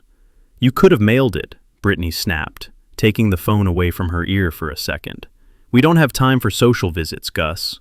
"I know," I said, keeping my voice calm. "I won't stay long. But there is a box on the card I needed to discuss with you." "Which box?" Trey asked, rubbing his temples. "The meal choice." "Just pick the chicken, Dad. The steak is an extra $40. "No, not the meal," I said. "The guest list." I took a breath. This was the test. The final test. I had given them a chance to respect my home. They failed. I had given them a chance to respect my intelligence. They failed. Now I was giving them a chance to respect my heart. "The card says I am invited alone," I said. "Just Augustus Miller. No +1. Trey looked at me blankly. "Yeah, so I continued. "I would like to bring a guest." Brittany stopped pacing. She lowered her phone. She looked at me like I had just asked to bring a goat to the ceremony. "A guest," she repeated. "Who?" "A friend," I said. "A very good friend. His name is Mateo. He and his family, they have been very kind to me over the last few years. When I was alone on Thanksgiving, they took me in. When I needed help around the house, he was there. He is like family to me." I looked at Trey, hoping to see a flicker of gratitude, hoping he would be relieved that someone had been looking out for his father while he was busy ignoring me. But I didn't see gratitude. I saw annoyance. "Dad." Trey groaned, leaning back in his chair. "We talked about this. The guest list is capped. We are already over capacity." "It is one person, Trey," I said. "One chair." "It is not just a chair," Brittany interjected, walking over to the table. "It is a plate. Do you know how much a plate costs at the Grand Pavilion, Gus? I knew exactly how much it cost. I set the prices. $500, I said. Exactly, she said. $500, plus tax, plus gratuity. That is $600 for one person to eat a piece of salmon and drink champagne. She looked me up and down, her eyes cold and calculating. And frankly, Gus, we don't know this Mateo. Who is he? Is he one of your checkers buddies? Is he some old guy from the park who smells like mothballs? He is a businessman, I said. He owns a construction company. Trey laughed. It was a cruel, mocking sound. Construction, Trey scoffed. Dad, come on. Let's be real. You hang out at construction sites watching the workers. We know that. This guy is probably a bricklayer or a janitor you met on the bus. He is a good man, I said, my voice hardening.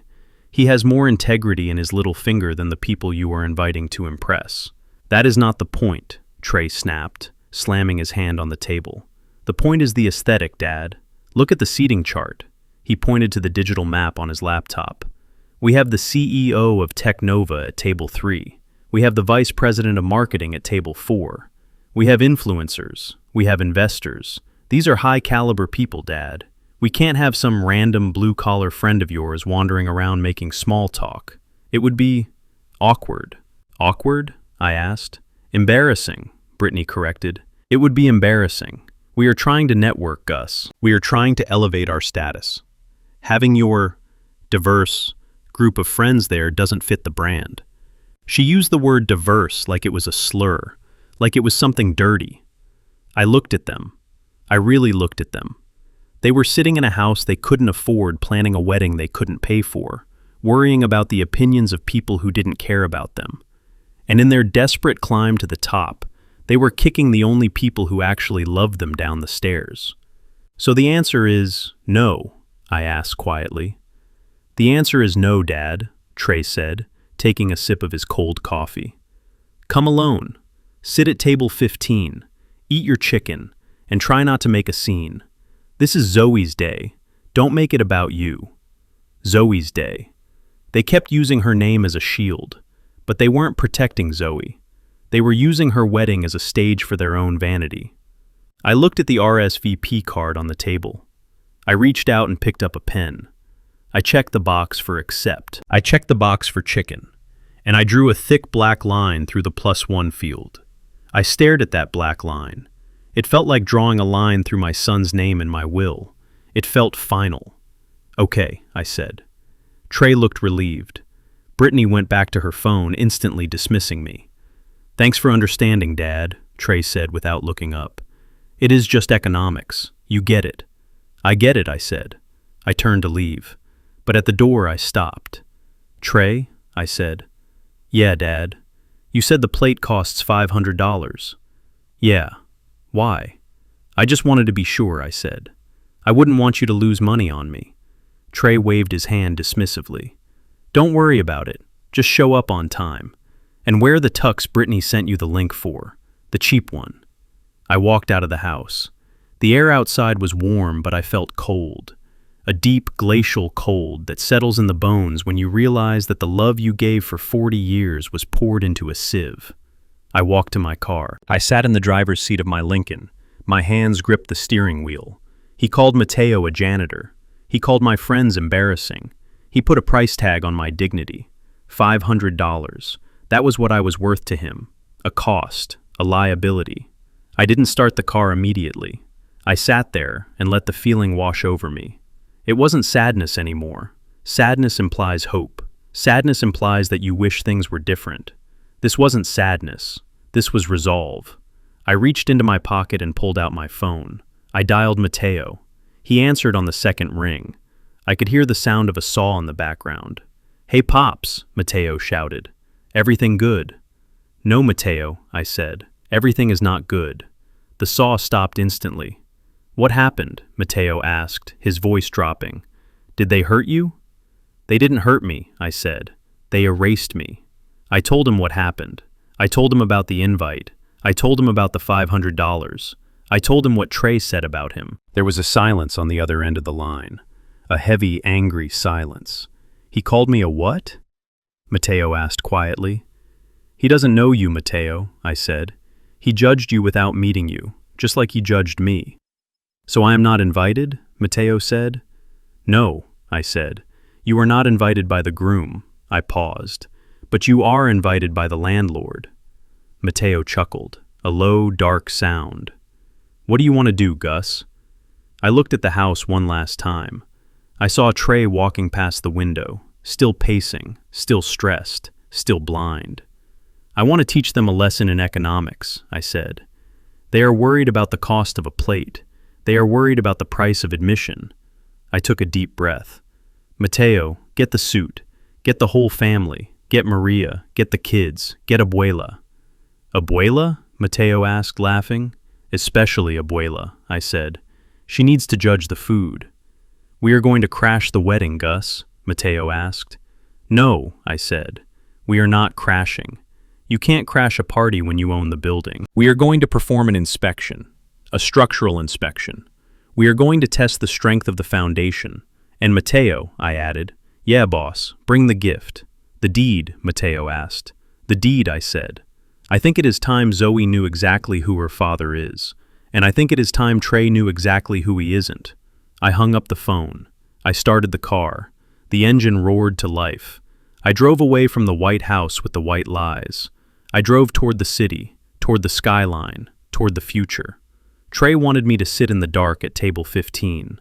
He wanted me to be invisible. He had no idea. Table 15 wasn't going to be a penalty box. It was going to be the command center. And when the lights went down and the speeches started, I wasn't going to be the lonely old man in the corner.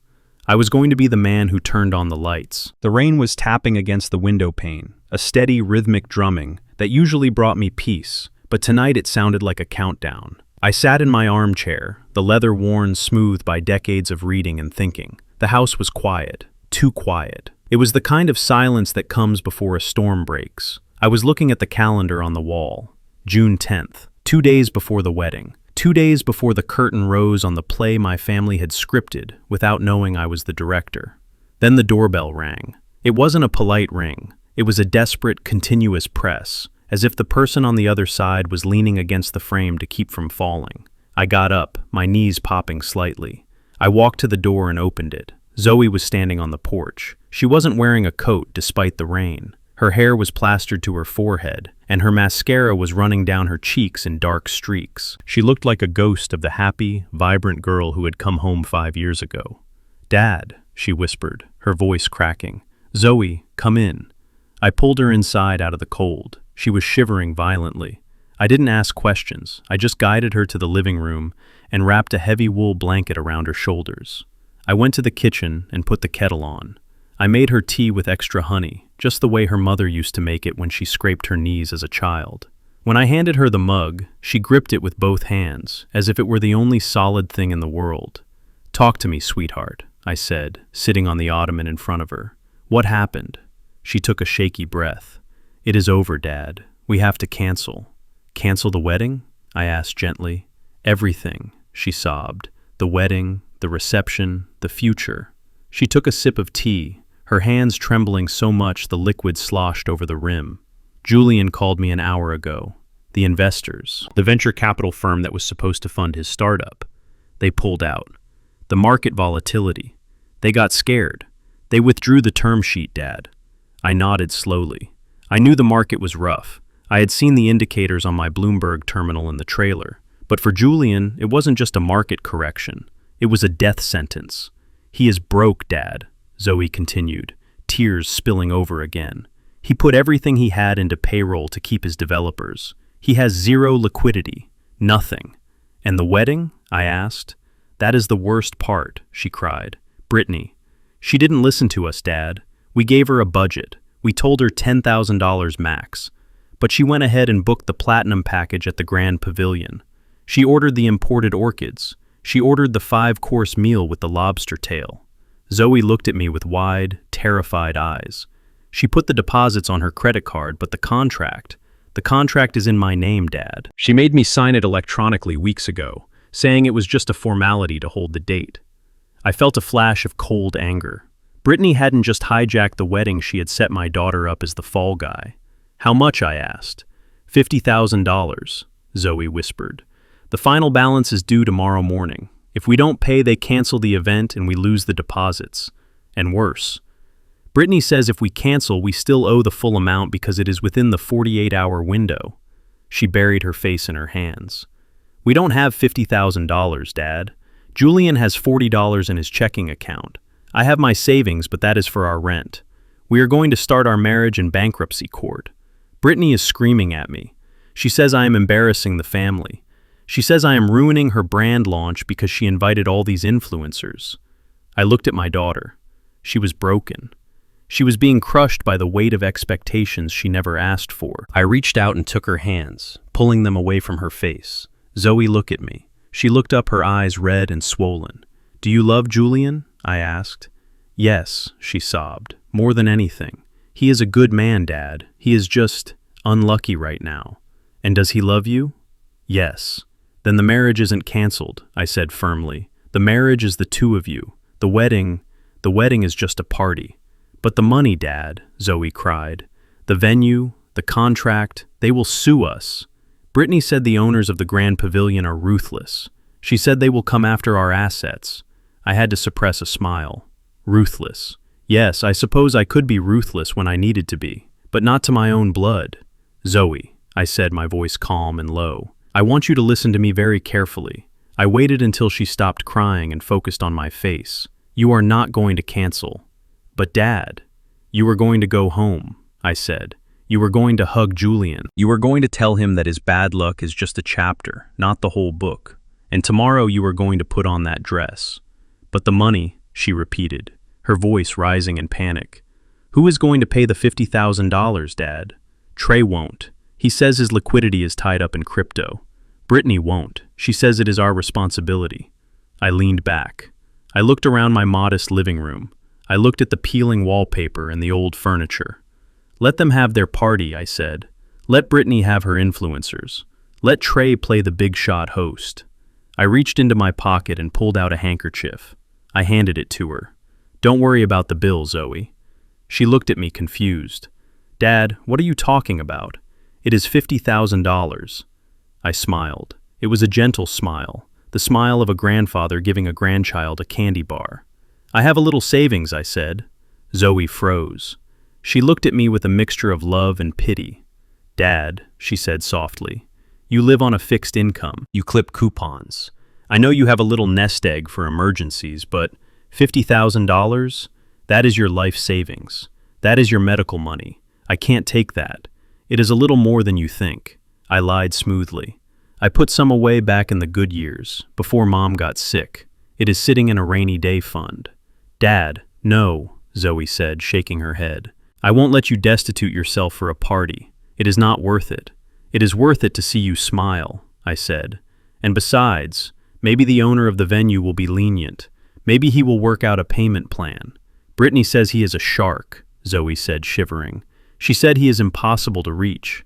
I laughed. Sharks have hearts too, I said. Sometimes. I stood up and pulled her into a hug. She felt frail against me. Trust me, Zoe. Go home. Get some sleep. Tomorrow is the rehearsal dinner. Sunday is the wedding. Just show up. Look beautiful. Marry the man you love. But Dad, let me worry about the sharks, I said. I have been swimming in deep water a long time. She pulled back and looked at me. She didn't believe I could pay the whole thing. She probably thought I would pay a few thousand to hold them off, or maybe take out a loan against the house. She looked at me with such profound gratitude and sadness. She thought her poor old father was sacrificing his last dime for her. You are the best man I know, Dad, she whispered. I don't deserve you. You deserve the world, I said. Now go. I walked her to the door. The rain had stopped. The air smelled clean and fresh. I watched her drive away. As soon as her taillights disappeared, I walked back into the living room. I picked up my phone. I dialed the number for M&G Construction. Mateo, I said. Boss Mateo answered. You sound cheerful. I am, I said. Listen, the invoice for the Miller wedding. Yeah, I have it right here, Mateo said. It is due tomorrow at 9 a.m. If not, the system automatically cancels the booking. Mark it as paid, I said. Paid, Mateo asked. Who paid it? The owner, I said. But Gus Mateo hesitated. That is 50 grand. You are just going to eat the cost. I am not eating it, I said, my voice hardening. I am investing it. Investing in what? Investing in the reveal, I said. I walked over to the window. Mateo, send a receipt to Brittany's email, I instructed. But don't put a name on the payer field. Just put anonymous donor. She is going to freak out, Mateo laughed. She is going to think she has a secret admirer, or that her influence is so big someone sponsored her. Exactly, I said. Let her ego swell. Let her think she is the queen of the city.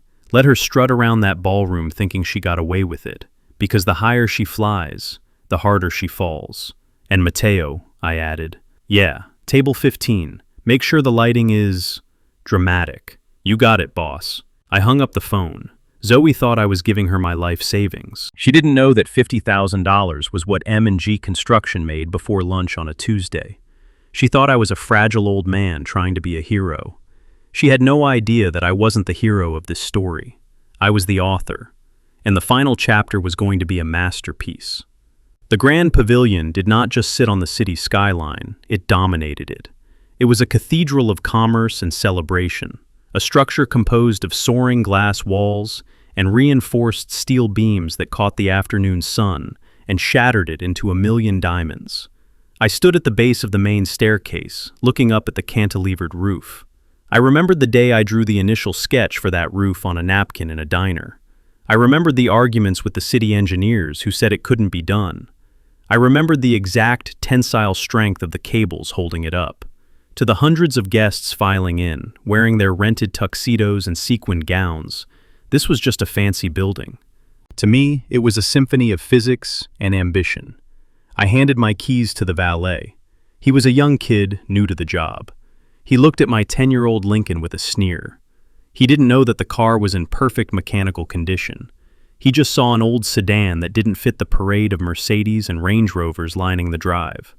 "Keep it close, son," I said, pressing a $20 bill into his hand. "I won't be staying late."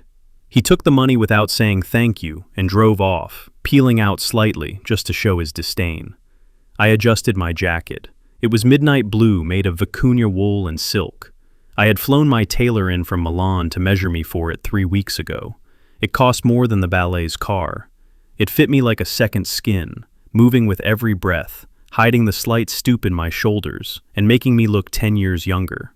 But it had no logos. It had no flashy buttons. To the untrained eye, it was just a suit.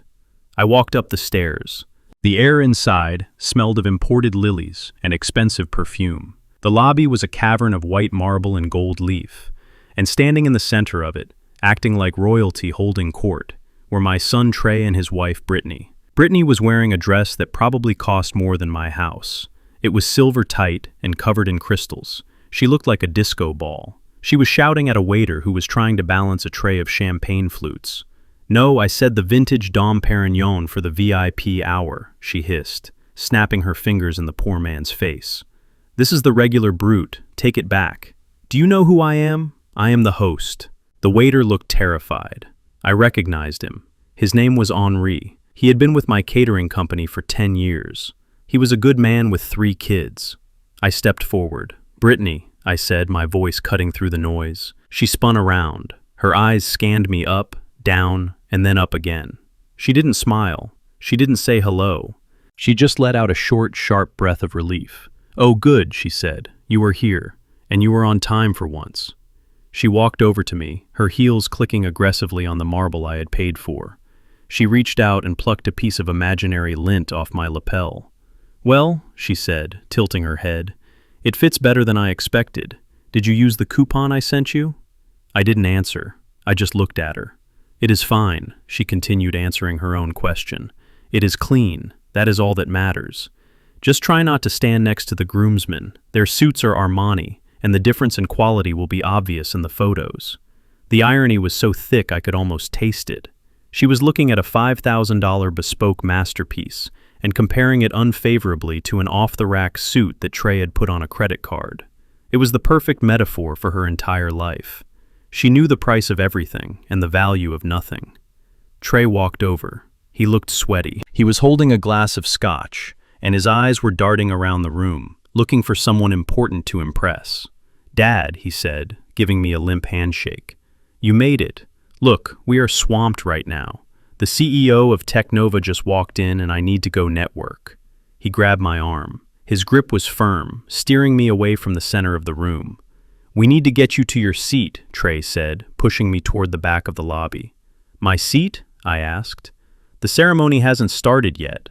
I know, but we can't have you wandering around, Trey whispered, his voice tight with stress. These are high-caliber people, Dad. We are talking about potential investors for my crypto fund. We are talking about Brittany's brand partners. We need the aesthetic to be cohesive. Cohesive, I repeated. And I disrupt the cohesion. Trey didn't even have the grace to look ashamed. It is just the vibe, Dad, you know? You are a little rustic. We want people to focus on the future, not the past. He guided me past the bar, past the ice sculpture of a swan, past the tables where the beautiful people were laughing and drinking. He walked me all the way to the back corner of the ballroom. There was a large structural pillar there, wrapped in white silk. Behind it, tucked away in the shadows, next to the swinging doors of the kitchen, was table 15. It was a small, round table. There were no flowers on it, no crystal glasses, just basic place settings and a clear view of the waiters rushing in and out with dirty dishes. Here we go, Trey said, patting the back of a chair. This is a great spot. You are close to the food, so you will get served first. And it is quiet. You can just relax and watch. Watch? I asked, from behind a pillar. You can lean out, Trey said, demonstrating. See? If you lean like this, you can see the head table perfectly. He checked his watch. Okay, I have to go. Just sit here, Dad, please. Don't go walking around trying to make friends. These people, they aren't your crowd. They talk about stocks and art. It would be awkward for you. Just drink your water and wait for the speeches.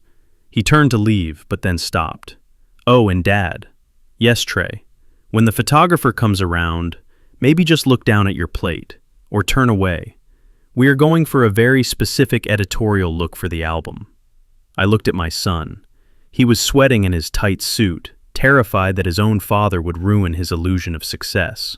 He was a small man in a big room, and he thought pushing me into the dark would make him shine brighter. I didn't get angry. I didn't argue. I sat down. That is fine, son, I said, leaning back in the chair. You go network. You go build your future. Thanks, Dad, Trey said, relieved. You are the best. He ran back toward the light, leaving me in the shadows. I sat there for a moment, watching the room. I saw Henry the waiter come out of the kitchen. He saw me sitting there alone at the bad table. He stopped. His eyes went wide. He started to rush over, a look of horror on his face. He knew who I was. He knew I owned the building. He was probably coming to ask why the chairman was sitting in the penalty box. I raised a finger to my lips. I shook my head slightly. Henri paused. He understood. He nodded once, a professional nod, and went back to his work serving champagne to the people who treated him like furniture. I looked around my little corner. It was dark, yes, but from here I could see everything. I could see the cracks in Brittany's smile as she greeted a rival influencer. I could see the panic in Trey's eyes as the Technova CEO checked his watch while Trey was talking. I could see the waiters rolling their eyes behind the guests' backs. It was the perfect vantage point. Brittany thought she had banished me. She thought she had hidden her shame. She didn't know that she had just put the sniper in the perfect nest. I reached into my inside pocket and pulled out my phone. I sent a text to Mateo. The Eagle has landed. They put me at table 15. The view is spectacular. A second later, the reply came. Copy that, boss. The cavalry is 5 minutes out. Hold the fort. I put the phone away. I picked up the glass of water Trey had pointed out. It was warm tap water. I took a sip. It tasted like victory. Let them have their hour, I thought, watching Trey laugh too loudly at a joke he probably didn't understand. Let them strut and pose, because the doors were about to open, and the real VIPs were coming. And they weren't going to be looking for the groom. They were going to be looking for the man in the corner. The view from table 15 was obscured by a silk-wrapped pillar and the constant swinging of the kitchen doors, but it offered a direct line of sight to the main entrance. I sat there, sipping my lukewarm tap water, watching the theater of my son's life play out. Trey was sweating through his Armani suit, trying to corner a venture capitalist near the ice sculpture. Brittany was snapping her fingers at the string quartet, demanding they play something more viral. The room was filled with people who were desperately trying to look like they belonged, and failing miserably. Then the atmosphere shifted. It wasn't a sound, it was a vibration. A low, deep rumble that started outside on the driveway and permeated through the glass walls of the lobby. The valet kids stopped scrolling on their phones. The guests near the windows stopped talking and turned to look. Even Brittany paused mid-sentence, her eyes widening as she looked past the velvet ropes. A convoy had arrived. It wasn't just a car, it was a fleet. 3 matte black Cadillac Escalades with tinted windows and chrome rims rolled up the driveway in perfect formation. They moved with the heavy, predatory grace of government vehicles, or motorcades for heads of state. They didn't look like rented limousines. They looked like power. They looked like the kind of vehicles that didn't stop for red lights. Brittany gasped. She grabbed Trey's arm so hard I saw him wince from across the room. "Oh my God, Trey," she whispered, loud enough for half the lobby to hear. "Is that the governor? Did you invite the governor?" "I didn't," Trey stammered, looking panicked. "I mean, maybe. I sent invites to everyone. Maybe he actually came." Brittany frantically smoothed her dress. She checked her reflection in a silver tray held by a passing waiter. "Quick," she hissed. "Get the photographer. Get the videographer. I want this arrival documented. If this is a VIP, we need it on the live stream immediately." She rushed to the center of the lobby, posing herself perfectly under the chandelier, putting on her best hostess smile. She looked ready to greet royalty. The lead SUV stopped. The driver, a massive man with a coiled earpiece, stepped out. He didn't look at the valet. He walked around to the back door of the middle vehicle and opened it with a gloved hand. The lobby held its breath. A polished black Oxford shoe stepped onto the pavement. Then a leg clad in razor-sharp Italian wool. Matteo Rivera stepped out. He wasn't wearing his construction boots today. He wasn't wearing his dusty t-shirt. He was wearing a 3-piece charcoal suit that fit his broad shoulders like armor. His tie was silk, a deep emerald green. He wore gold cufflinks that caught the sun. He looked like a heavyweight champion who had just bought the casino. He turned and offered his hand to the interior of the car. Maria stepped out. My jaw almost hit the table. The tired mother who usually wore yoga pants was gone. In her place was a queen. She was wearing a floor-length gown of midnight blue velvet. Her hair was swept up in an elegant chignon, exposing diamond earrings that sparkled with legitimate fire. Then came the kids. Leo, the boy who broke his truck, was in a miniature tuxedo, looking like a young James Bond. Sophia, the teenager, was in a tasteful cocktail dress, holding a designer clutch. And finally, Abuela. The old woman emerged from the third SUV. She was wearing a fur coat that looked vintage and incredibly expensive. She leaned on a cane topped with a silver handle. She didn't look like a grandmother. She looked like the matriarch of a dynasty. They stood there for a moment, a phalanx of elegance and strength against the backdrop of the setting sun. Brittany's smile faltered. She squinted. She tilted her head. She didn't recognize them. She was expecting a politician or a tech mogul. Instead, she saw a Latino family looking better than her entire wedding party. "Who is that?" she whispered to Trey. "Do you know them?" "I have no idea," Trey muttered. "Are they investors? Maybe they are crashers," Brittany said, her eyes narrowing. "They look too confident. They are probably trying to sneak in for the open bar." She marched forward, her heels clicking aggressively. She wasn't going to let unknown elements ruin her aesthetic. She stopped 10 feet from Matteo, blocking his path to the front doors. "Excuse me," Brittany said, her voice shrill. Matteo stopped. He looked down at her. He didn't smile. He adjusted his silk tie with a slow, deliberate motion. "Can I help you, ma'am?" Matteo asked, his voice deep and calm. "This is a private event," Brittany announced, crossing her arms over her sequined chest. "The entire venue is booked for the Miller wedding. Unless you have an invitation, I am going to have to ask you to return to your vehicles. The public entrance is around the back." She gestured dismissively toward the parking lot. Matteo didn't move. He didn't look at the parking lot. He looked right at her. "We are not looking for the public entrance," he said, "and we are not lost." Trey stepped up beside his wife, trying to puff out his chest. He looked small next to Matteo. "Look, buddy," Trey said, trying to sound authoritative. "I am the groom. I am the host, and I know every name on the guest list. Rivera, right? I don't recall inviting a Rivera family. So, unless you want me to call security, you need to leave. We have VIPs arriving, and you are blocking the driveway." Abuela said something in Spanish. It sounded sharp. Maria placed a calming hand on her arm. Mateo smiled. It wasn't a friendly smile. It was the smile of a wolf looking at a poodle. "You are the host," Mateo repeated. "That is interesting, because usually the host pays the bills." Trey flushed red. "Excuse me, we are here as guests," Mateo said simply. "We are guests of the chairman." "The chairman." Brittany laughed a harsh barking sound. "What are you talking about? There is no chairman here. This is a wedding, not a board meeting. You are definitely at the wrong place. This is the Grand Pavilion. We know exactly where we are," Mateo said. "We built it." Before Brittany could respond, the heavy glass doors of the venue flew open. A man in a tuxedo rushed out. It was Mr. Henderson, the general manager of the Grand Pavilion. Mr. Henderson was a man who terrified everyone. He was known for making servers cry if a fork was out of alignment. He was the man Brittany had been trying to impress for months, terrified of his judgment. Mr. Henderson ignored Brittany. He ignored Trey. He ignored the guests watching from the windows. He walked straight up to Mateo Rivera, and he bowed.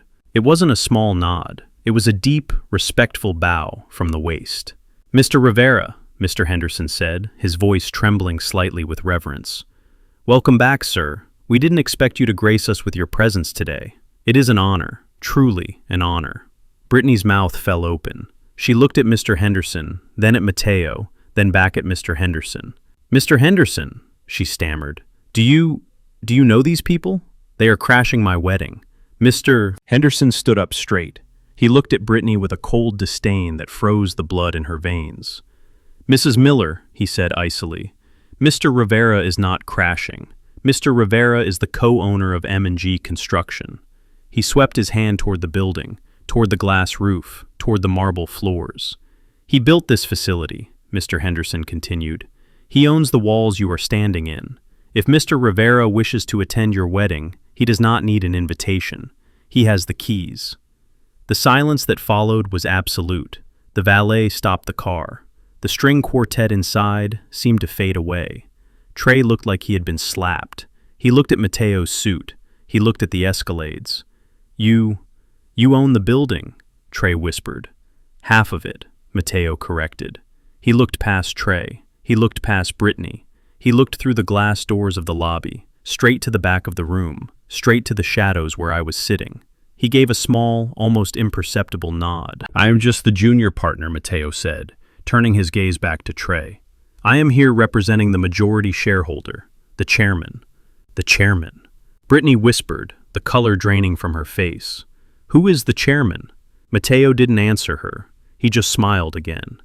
"Mr. Henderson," Mateo said, "is the special table ready?" "Yes, sir," Mr. Henderson said instantly. "Table 15, sir.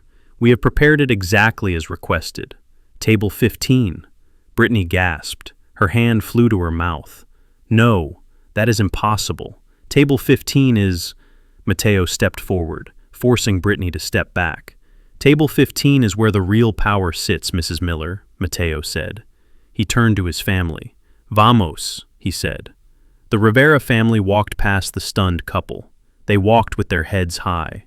Abuela paused for just a second in front of Brittany. She looked at Brittany's silver dress. She looked at her terrified face. She made a tisk-tisk sound, shook her head, and kept walking. "Mr." Henderson rushed ahead to hold the door open for them. Trey and Brittany were left standing on the pavement, alone in the spotlight they had created, looking like two children who had wandered into a game they didn't understand. Trey grabbed Brittany's arm. "Table 15, he hissed. "Brittany, that is where we put Dad." Brittany looked at him, her eyes wide with a dawning horror. "Why would the owner of the building want to sit with your father?" she whispered. "I don't know," Trey said, wiping sweat from his forehead. "But I have a really bad feeling we are about to find out." Inside the ballroom, I watched them enter. The room parted for them.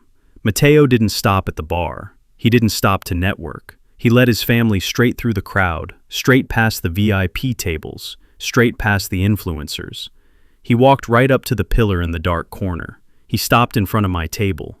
He didn't bow. He did something better. He grinned, that gold tooth flashing in the dim light, and he pulled out the chair next to me. "Hey, Pops," he said loud enough for the nearby tables to hear. "Sorry we are late. Traffic was a nightmare. But we brought backup." He gestured to the waiters, who were suddenly swarming our table, carrying bottles of the expensive vintage champagne, the stuff Brittany had been denied.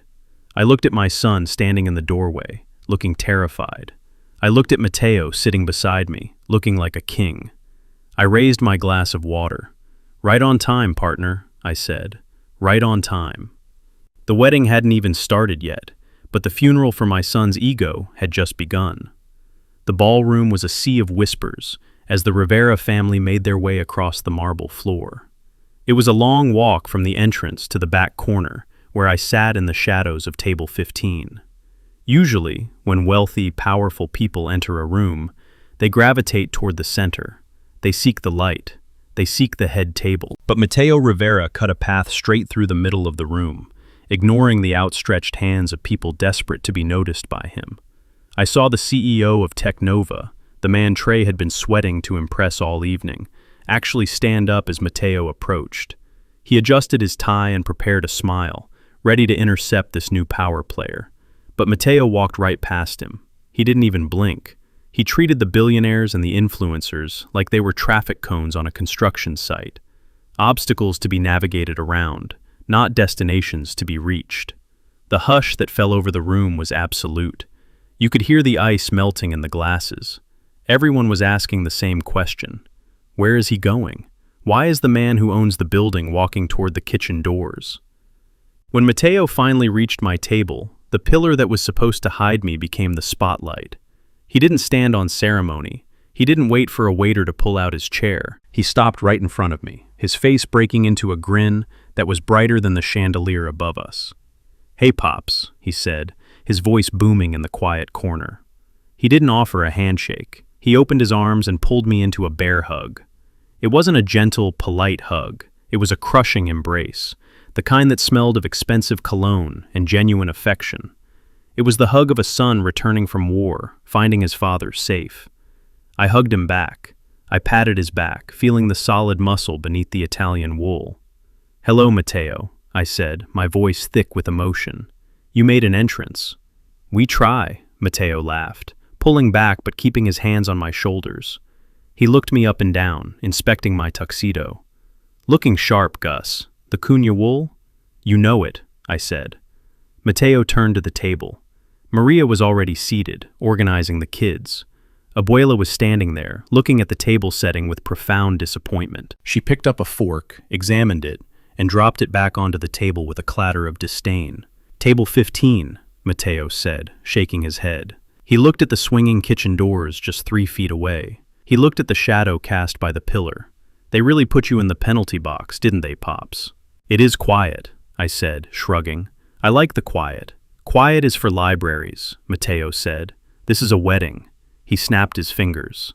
Henri, the waiter who had been terrified of Brittany earlier, appeared instantly. He looked relieved to see friendly faces, even if those faces belonged to the owners.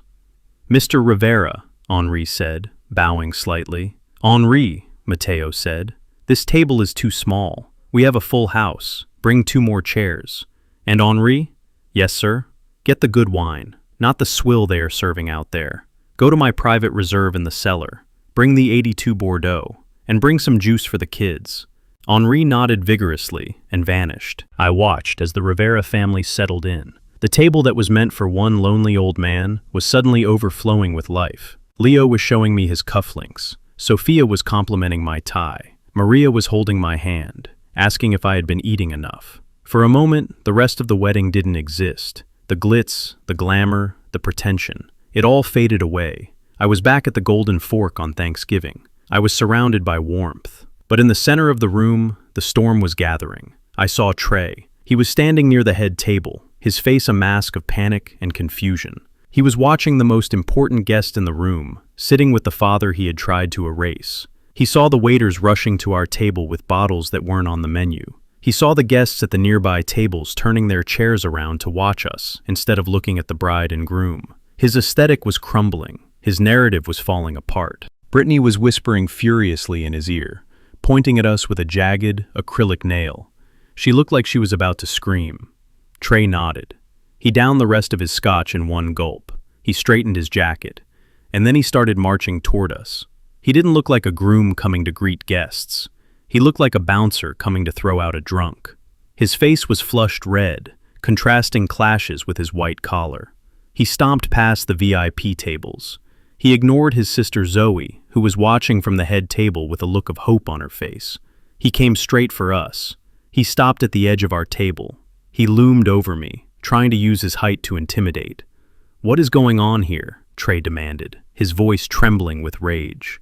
The table went silent. Leo stopped playing with his fork. Maria stopped smiling. Mateo didn't even look up. He was busy pouring a glass of apple juice for his youngest. "I asked a question," Trey snapped, louder this time. Mateo slowly set the pitcher down. He turned his chair. He looked up at Trey with eyes that were cold and hard as granite. "We are having dinner," Mateo said, calm. "What does it look like we are doing?" Trey pointed a shaking finger at me. "You are confusing him," Trey spat. "Look at him. He is an old man. He doesn't know who you are. He probably thinks you are the gardener." I sat very still. My son was doing it again. He was dehumanizing me in front of the very people who treated me like a king. Trey turned his anger on Mateo. "I don't know what kind of game you are playing, buddy, but this is my father. He is fragile. He has issues. You can't just barge in here and take advantage of him." "Take advantage," Mateo repeated, his voice dangerously low. "Yes," Trey shouted. "He is vulnerable. He lives in the past. He sits in his house and stares at the wall. He doesn't have money. He doesn't have influence. And I won't let you use him for whatever sick joke this is." He grabbed my arm. His grip was painful. "Come on, Dad," Trey said, pulling on me. "You need to come with me. We are going to find you a quiet room where you can lie down. You are clearly overwhelmed. These people are bothering you." I didn't move. I didn't resist.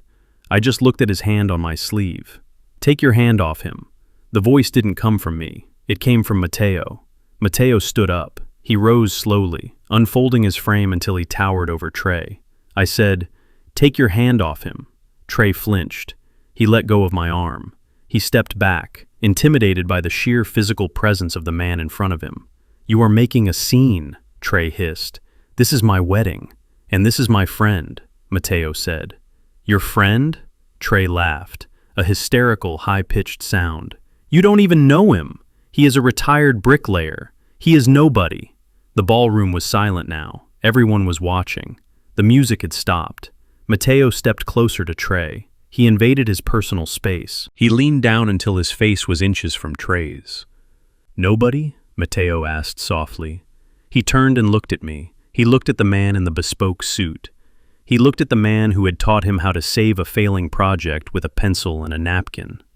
"You call him nobody," Mateo said, his voice rising so the room could hear. "You call him fragile? You call him senile?" Mateo laughed. It was a dark, incredulous laugh. "You idiot," Mateo said.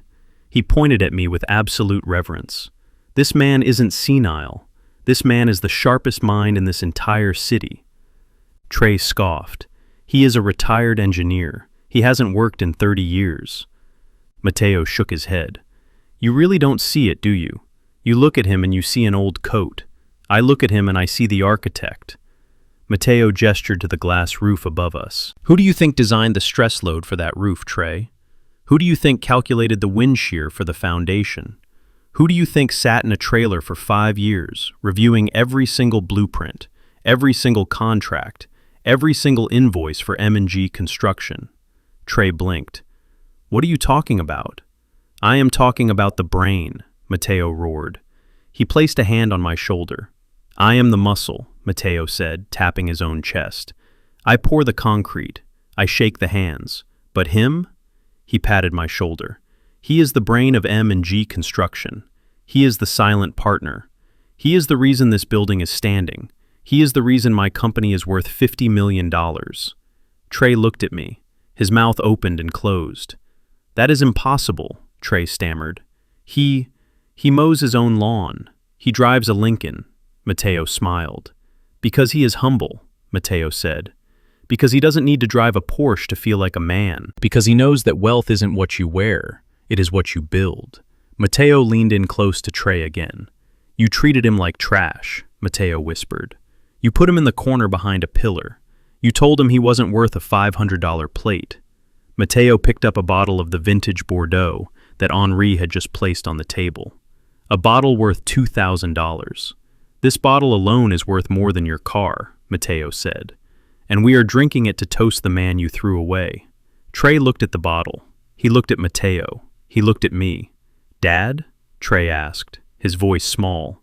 Is this true? I looked at my son. I saw the fear in his eyes. The realization was starting to dawn on him. He wasn't just losing an argument. He was realizing that the ATM he thought was broken had actually been a vault all along. I stood up. I buttoned my jacket. Sit down, Trey, I said calmly. But Dad, sit down, I repeated, or go back to your head table. But do not stand here and insult my partners. Partners, Trey whispered. Yes, I said. Partners. I looked at Matteo. Thank you, Matteo. Matteo nodded. Always, Pops. Trey stood there for a moment longer, frozen in the spotlight of his own humiliation. He looked around the room. The guests were whispering. Brittany was staring at him with daggers in her eyes from across the room. He had lost control. The narrative had shifted. The crazy old man in the corner was suddenly the most powerful person in the room. Trey backed away. He retreated. He turned and walked fast, almost running, back toward the safety of his wife and his illusions. I watched him go. I sat back down. Maria reached over and squeezed my hand. That was intense, she said softly. It was necessary, I replied. Abuela looked at me. She pointed her fork at the retreating figure of my son. Mal hijo, she muttered. Bad son. Then she pointed at the bottle of wine. Open it, she commanded. Matteo pulled the cork. The sound was a soft pop, like a sigh of relief. He poured the wine, dark, rich, and full of history. To the brain, Matteo said, raising his glass. I raised mine. To the truth, I said. We clanked glasses. The crystal sang, and across the room, at the head table, I saw Brittany frantically typing on her phone, trying to figure out who Augustus Miller really was. She was about to find out that Google wouldn't help her, because the real power doesn't post on Instagram. The speeches were winding down. The best man, a college buddy of Julian's, had just finished a heartfelt, if slightly tipsy toast about perseverance. The room applauded politely. The waiters were clearing the dessert plates, and the air was thick with the scent of coffee and impending dancing. I sat at table 15, watching the head table like a hawk. I saw Brittany signal the DJ. She drew a finger across her throat, the universal sign for cut it. She was trying to end the speeches before the father of the bride could take the microphone. She leaned over to the MC, whispering furiously. I could read her lips. She was saying we are behind schedule. She was saying skip him. She was trying to silence me one last time, afraid that the crazy old man from the corner would ramble about the weather or, worse, tell the truth. But Zoe stood up. My daughter, who had spent months being bulldozed by Brittany's ambition, who had let her wedding be hijacked for an aesthetic, finally found her voice. She placed her hand over the microphone before the MC could take it away. No, Zoe said. Her voice boomed through the speakers, startling the room. She looked at Brittany. She didn't look scared anymore. She looked tired but resolute. My father is going to speak, Zoe said. Brittany's eyes went wide. She grabbed Trey's arm. Do something, she hissed. He is going to ruin the vibe. Trey looked at me across the room. He looked at Matteo sitting next to me, looking like a mob boss in his charcoal suit. Trey was paralyzed. He was trapped between the wife he feared and the father he had just realized was dangerous. He shook his head weakly. Zoe looked at me. She smiled. It was a watery smile, full of love and apology. Dad, she said into the mic, please. I stood up. I buttoned my jacket. I adjusted my cuffs. I didn't rush. I walked across the marble floor with the slow, deliberate cadence of a man inspecting a foundation. The room went deadly silent. The guests sensed the tension. They had seen the confrontation earlier. They knew something was happening that wasn't on the program. I walked up the stairs to the stage. I took the microphone from my daughter's hand. I kissed her on the cheek. "You look beautiful, sweetheart," I whispered. "Thank you, Dad," she whispered back. I turned to face the room. The lights were bright, blinding me slightly, but I could see them. I could see the sea of faces, the influencers, the investors, the people who were there to be seen, not to celebrate. And right in the front, looking like they were waiting for a bomb to go off, were Trey and Brittany. I didn't take out a piece of paper. I didn't need notes. "Good evening," I said. My voice was deep, steady. It filled the cavernous room without shaking.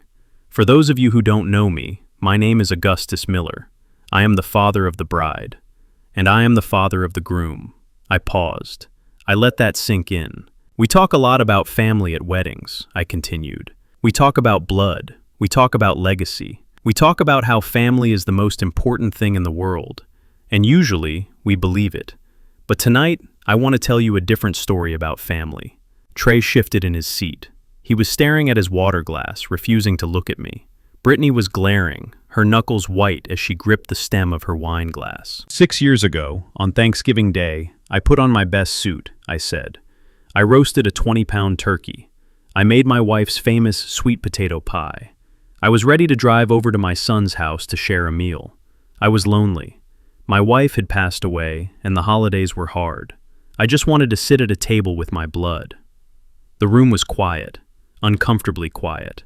But 10 minutes before I left, my phone rang, I said. It was my son. He told me not to come. A gasp rippled through the room. A few people looked at Trey. He shrank into his chair. He told me that his wife had invited important people, I went on, my voice remaining calm, almost conversational. He told me that my presence would be a distraction. He said I was too old school. He said I didn't fit the aesthetic of their new life. He said I was an embarrassment.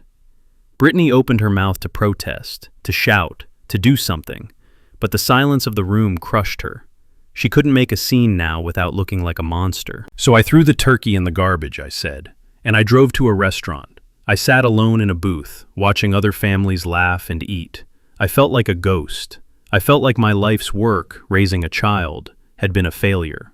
I looked toward the back of the room, toward table 15. But then, a stranger walked up to me, I said. A man I had never met. A man with rough hands and a loud voice. He saw an old man eating alone on a holiday. He didn't see a liability. He didn't see a bad aesthetic. He saw a human being. I pointed to the back corner. The spotlight followed my hand, illuminating Mateo Rivera and his family. He invited me to his table, I said. He shared his food with me. He let me fix his son's toy. He didn't ask me for money. He didn't ask me for connections. He just asked me to sit. I looked back at Trey. That night, my son sent me a text message, I said. He sent me a photo of his fancy dinner party. He captioned it, "Miss you, Dad. Sorry you were sick with the flu." Trey closed his eyes. I could see the shame burning him alive. The guests were whispering now, looking at him with open disgust. He lied to his guests, and he lied to himself, I said. But that night, while my son was erasing me, that stranger was saving me. I took a step forward. Over the last 6 years, that stranger became my partner. We built things together. We argued. We celebrated. We stood in the mud and the rain. He respected my mind, not my wallet. He respected my age, not my utility. I looked at Mateo. He gave me a thumbs up, his eyes shining. They say blood is thicker than water, I said, but I have learned that is not always true. Sometimes, the bond of respect is stronger than the bond of DNA. Sometimes, your real family are the people who stand by you when you have nothing to offer but your company. I turned to Trey. You wanted a legacy, son. You wanted success. But you forgot that you can't build a skyscraper on a foundation of lies. You forgot that the way you treat people on your way up is exactly how they will treat you on your way down.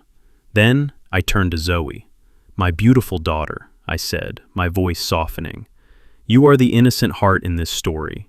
You just wanted to marry the man you love. You didn't care about the aesthetic. You didn't care about the money. You just wanted your dad to be there. Zoe was crying. Julian was holding her hand tight. You were worried about the cost of this wedding, I said. You were worried about the debt. You were worried about the grand pavilion and the ruthless owner who would demand payment. I reached into my inside pocket. I pulled out a thick, legal envelope. Well, I have some news for you, Zoe, I said. I know the owner. I know him very well. I looked at Brittany. She was staring at the envelope, her face pale. Brittany told you that I was a senile old man, I said. She told you I spent my days playing checkers in the park. She told you I was broke. I laughed. It was a rich, hearty sound. I am not broke, I said, and I don't play checkers. I play chess. I opened the envelope. I pulled out a deed. It was stamped with the city seal. I handed it to Zoe. The owner of this building isn't a shark, Zoe, I said. The owner is M&G Construction. I paused. M stands for Mateo, and G stands for Gus. The room erupted. It wasn't just a gasp. It was a shockwave. People stood up. Whispers turned into shouts. I own this building, I said, my voice booming over the chaos. I built it. Every beam, every glass panel, every marble tile. I looked at Brittany. Her eyes were bulging. Her mouth was open in a silent scream of realization. And today, I said, looking at Zoe, I am not paying the bill for your wedding. Zoe looked at the paper in her hands. She read the lines. She realized what she was holding. Dad? She whispered. Because today, I said, smiling, I'm giving you the building. I gestured to the soaring glass roof. This is your wedding gift, Zoe. The grand pavilion, the land, the structure, the business. It is all yours. Crash. The sound of shattering glass cut through the noise. Brittany had dropped her wine glass. Red wine splashed across her silver sequin dress, staining it like blood. But she didn't move. She didn't look down. She was staring at me with a look of pure, unadulterated horror. She realized, in that split second, that she had spent months trying to impress the owner of the venue, only to realize she had put him at table 15. She realized she had called the multi-millionaire landlord astray and hidden him behind a pillar. I looked at her. Happy wedding day, Brittany, I said into the microphone. I hope the aesthetic was worth it. I dropped the mic.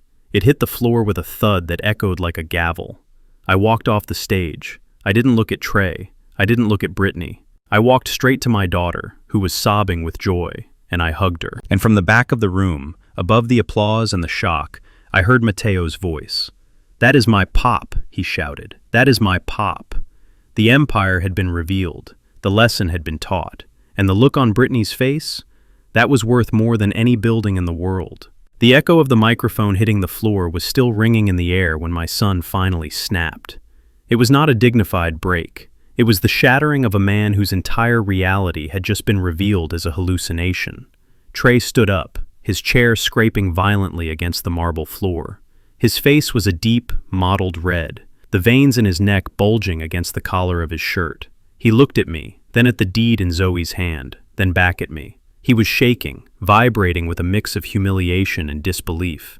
You are lying, Trey screamed. His voice cracked, high and hysterical, echoing off the glass walls I had built. He pointed a trembling finger at me. This is a joke. This is some sick, twisted prank. You are a liar. He looked around the room, desperate for allies, desperate for someone to validate his version of the world. Look at him, Trey shouted to the stunned guests. Look at his clothes. Look at his shoes. He is a retiree. He clips coupons. He lives in a house with peeling wallpaper. He doesn't have 2 nickels to rub together. He turned to Brittany, begging her to fix it. Tell them, Brittany. Tell them he begged us for $5,000 last week. Tell them we had to give him charity. Brittany didn't say a word. She was staring at Mateo Rivera, who was sipping his wine with a look of supreme satisfaction. She was staring at Mr. Henderson, the general manager, who was still standing respectfully by the stage. The gears in her head were turning, grinding against the rusted reality of her own arrogance. She knew. Deep down she knew. But Trey was too far gone. He marched toward me. He stopped at the base of the stage, looking up at me with wild eyes. Where did you get that paper? Trey demanded. Did you print it off the internet? Did you forge it? That is fraud, Dad. I will have you arrested. You can't just walk in here and claim you own the Grand Pavilion. This place is worth $20 million. You are a poor old man. I looked down at him. I didn't feel anger anymore. I just felt a profound, heavy pity. He was arguing with gravity. He was screaming at the tide to stop coming in. I didn't answer him. I didn't have to. From the shadows of table 15, a figure emerged. It wasn't Mateo this time. It was a man in a gray suit, carrying a slim leather briefcase. He walked with the quiet precision of a surgeon. He had been sitting with the Rivera family the whole time, unnoticed, just another face in the corner. This was Mr. Sterling, my corporate attorney, the man who buried the bodies, legally speaking. Mr. Sterling walked up to Trey. He didn't raise his voice. He didn't look emotional. He simply opened his briefcase and pulled out a binder. "Mr. Miller," Mr. Sterling said, his voice dry and crisp, "I suggest you lower your voice. You are disturbing the shareholders." "Who are you?" Trey spat. "Another one of his drinking buddies?" "I am the general counsel for M&G Construction," Mr. Sterling said, "and I am the personal attorney for Augustus Miller." He handed a document to Trey. Trey snatched it. "This is the articles of incorporation for the holding company that owns this venue," Mr. Sterling explained calmly. "As you can see, the ownership structure is split. 51% is held by Mr. Mateo Rivera.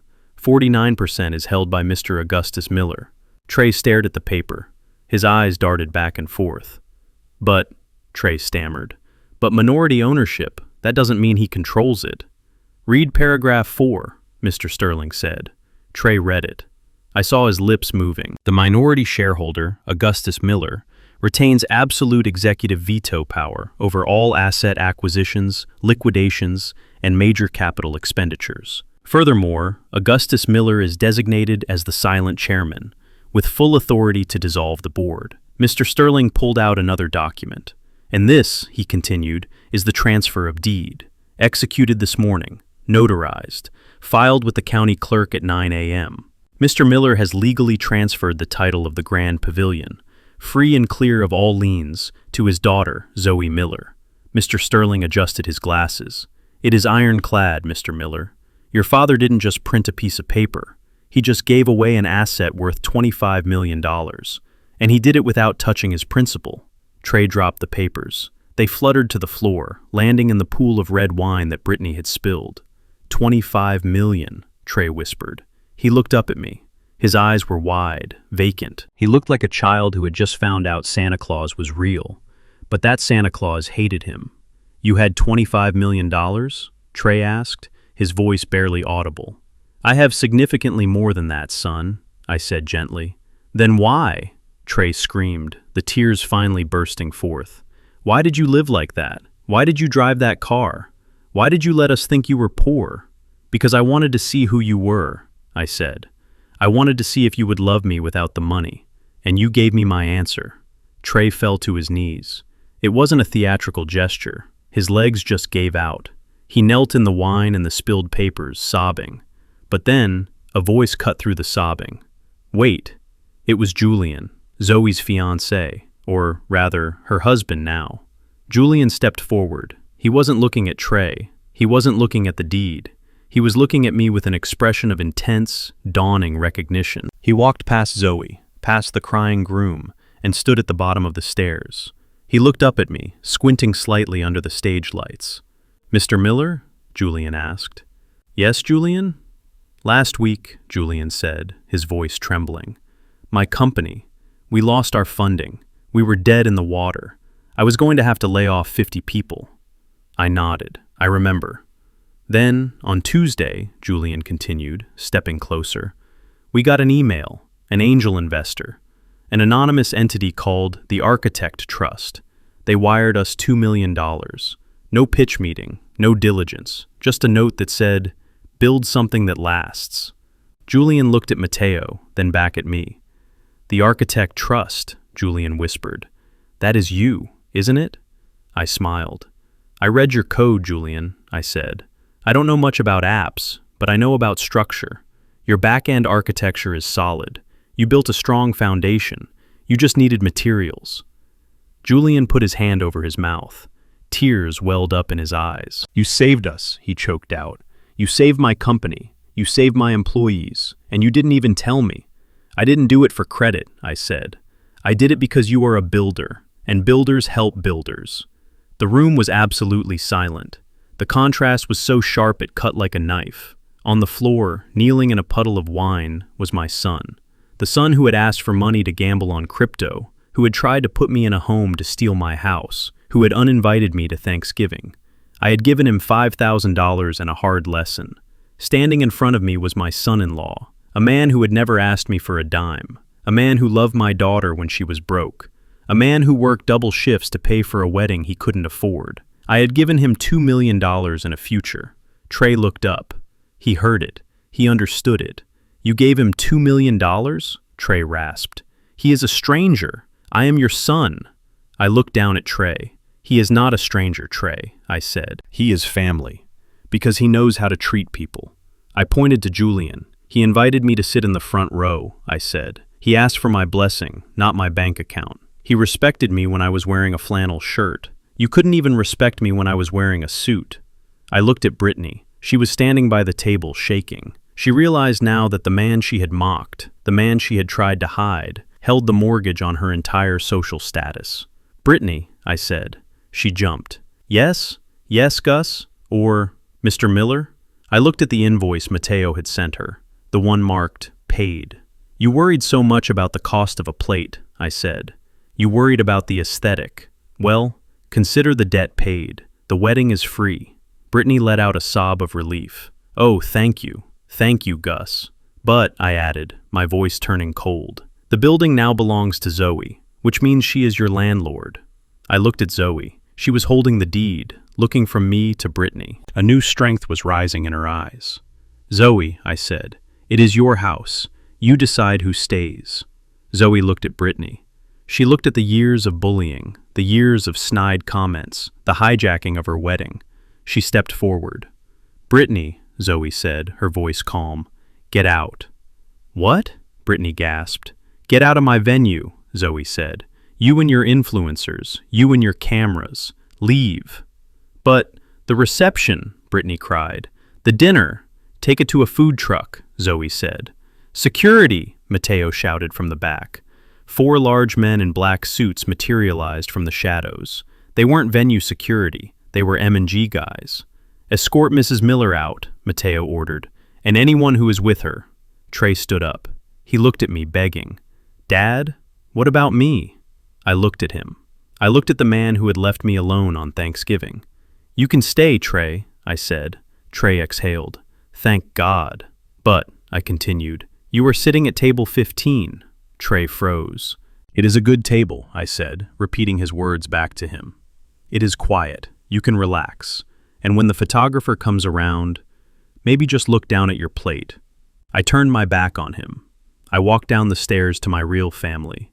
Julian hugged me. Zoe hugged me. Mateo handed me a glass of wine. Behind me, I heard Brittany screaming as she was dragged out. I heard Trey shuffling slowly, painfully, toward the dark corner behind the pillar. The music started. It was a jazz song, smooth, complex, and timeless. I took a sip of wine. The assets had been revealed. The accounts had been balanced. And for the first time in a long time, the ledger was perfect. The silence in the ballroom was not empty. It was heavy. It was the kind of silence that has weight and mass pressing down on the shoulders of the guilty. I stood at the base of the stage, my hand resting on my daughter's shoulder, feeling the tremors of shock still running through her. The deed to the building was in her hand, a piece of paper that weighed less than an ounce, but carried the force of a wrecking ball. Trey was the first to move. He didn't walk away in shame. He didn't apologize. He did something that only a man drowning in his own delusion would do. He tried to rewrite history in real time. He wiped the wine off his knees. He straightened his tie, which was now crooked and stained. He put on a smile that was terrifying in its falseness. It was a smile that didn't reach his eyes, a smile that was purely a survival mechanism. He walked toward me, his hands open, palms up, the universal gesture of a man asking for mercy while pretending he is offering a gift. "Dad," he said, his voice shaking but gaining volume. "Dad, wait. I see what you are doing." He laughed. It was a brittle, cracking sound. "You really got us, Dad. You really got us." He looked around at the guests, trying to pull them into his delusion. "Don't you see, everyone?" he announced, gesturing to me. This was a test. This was all a test. My father, he is a genius. He is a brilliant teacher. He walked right up to me, ignoring the wall of security guards that Mateo had signaled to stand down for just a moment. Trey looked me in the eye, and the desperation coming off him smelled like sour sweat. "I knew it, Dad." Trey whispered loud enough for Zoe to hear. I knew you weren't senile. I knew you had millions hidden away. But I knew that if I was nice to you, if I coddled you, you would just sit on it. You would rust. He nodded, nodding so hard his hair flopped over his forehead. So, I pushed you. I had to be the villain, Dad. Don't you see? I had to treat you like that to wake you up. I had to make you angry so you would go out and build something. I did this for you. I sacrificed my reputation to reignite your fire. I stared at him. I stared at the creature I had raised. He was twisting his cruelty into benevolence. He was taking his greed and painting it as tough love. It was the most pathetic display I had ever witnessed. You did this for me, I asked, my voice flat. Yes, Trey said eagerly, sensing a crack in the door. I wanted the old Gus back. And look, it worked. You built an empire. You saved the day. We are a team, Dad. You the builder, me the motivator. Before I could answer, Brittany shoved him aside. She had recovered from her shock. The calculator behind her eyes had rebooted. She realized that Trey's strategy was risky, but her strategy had always been charm. Or at least, what she thought was charm. She walked up to me, ignoring the wine stain on her dress. She put her hand on my arm, the same arm she had wiped sanitizer off of 6 months ago. Oh, Gus, stop it, she said, crying fake tears. Trey is an idiot, but he means well. But me? You know I love you. She squeezed my arm. The table thing? The seating chart? That wasn't because I was ashamed of you, Gus. It was because I was protecting you. I knew these people, these influencers. They are vultures. I didn't want them to bother you. I wanted you to have peace. She looked at the deed in Zoe's hand. And this building. Oh, Gus, it is magnificent. You have such taste. I have always said that. Haven't I, Trey? I have always said your father has impeccable taste. She leaned in closer, lowering her voice to a conspiratorial whisper. We can fix this, Gus. We can be a power family. You, me, Trey, and Zoe. We can run this city. You need someone to manage the PR for M&G Construction, right? I can do that. I can rebrand us. We can forget all this unpleasantness. We can just be family. I looked at her hand on my sleeve. I looked at Trey's hopeful, desperate face. They were shapeshifters. They would be whatever I wanted them to be, as long as the check cleared. If I wanted them to be humble, they would kneel. If I wanted them to be proud, they would strut. They had no spine, no core, no soul. They were just appetites, wrapped in expensive clothes. I gently removed Brittany's hand from my arm. I brushed the spot where she had touched me as if brushing away dust. I looked at Trey. 6 years ago, I said, my voice projecting to the back of the room. You told me not to come to Thanksgiving. You said I didn't fit the aesthetic. That was a mistake, Trey stammered. No, I said. It was a choice. You chose a table that didn't have a seat for me. I looked at Brittany. And you chose a wedding that didn't have a seat for my friends. I took a step back, creating a physical distance between us that felt like an ocean. You say you want to be family, I said. You say you want to run this city together. I reached into my tuxedo pocket. I pulled out a fountain pen, the gold one I had used to sign the contracts for the skyscrapers. I turned to Mr. Sterling, my lawyer, who was standing ready. The will, I said. Mr. Sterling opened his briefcase. He pulled out a document bound in blue paper. Trey's eyes lit up. He thought I was going to sign him back in. He thought I was going to rewrite the terms. I took the document. This is my last will and testament, I said, holding it up. Trey smiled. See, he loves us. Until this morning, I continued. Trey, you were the primary beneficiary. You were set to inherit the house, the land, and the remaining liquid assets. Trey let out a breath he had been holding. Thank you, Dad. I knew you wouldn't abandon me. But I said, and the word hung in the air like a guillotine blade. I learned something today. I learned that inheritance is not a right. It is a trust, and you have broken that trust.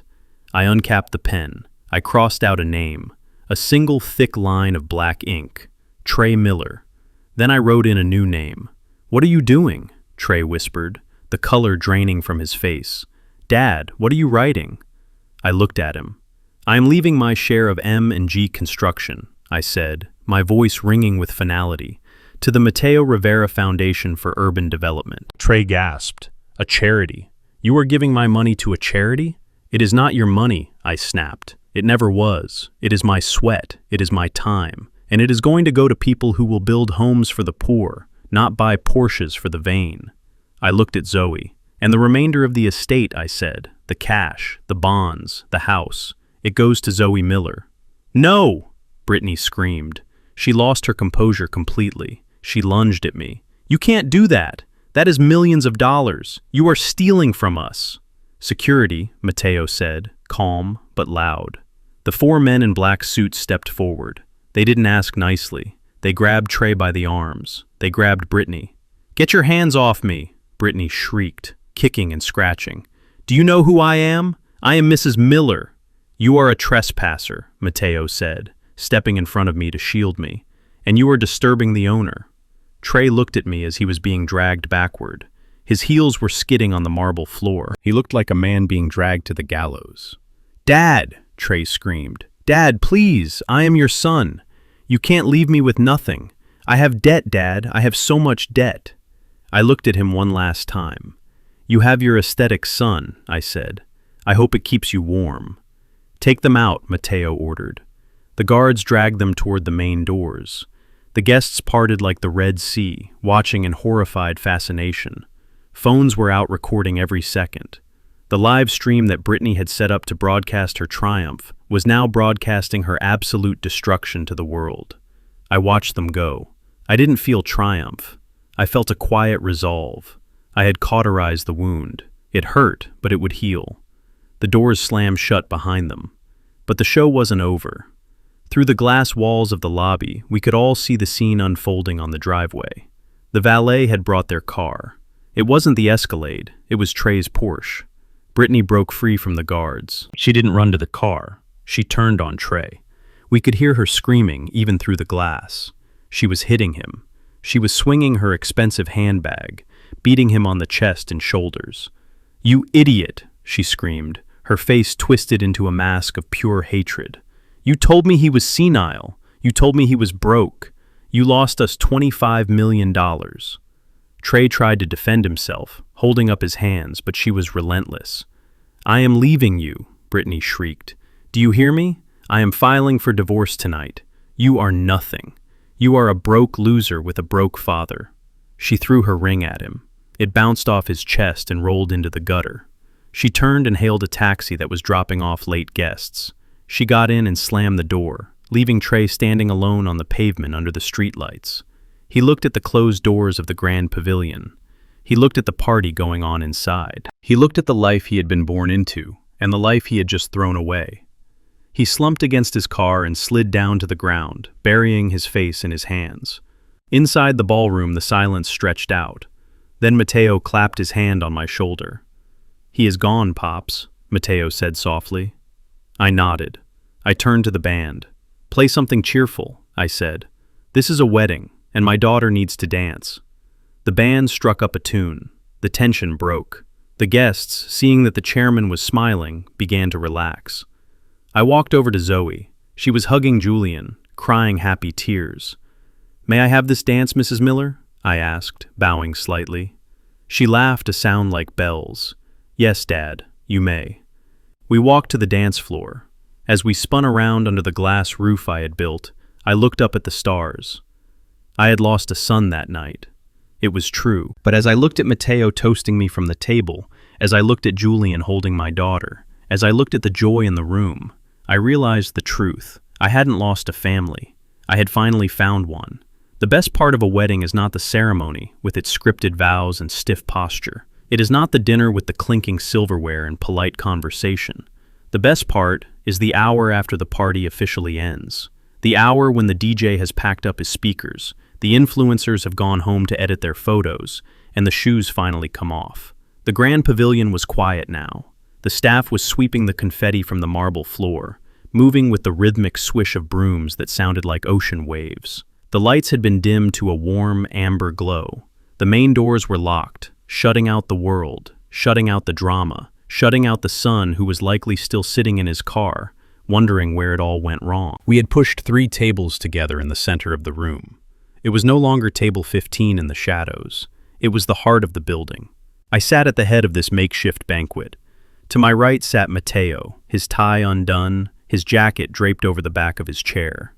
He was laughing, a deep, rumbling sound that shook the table.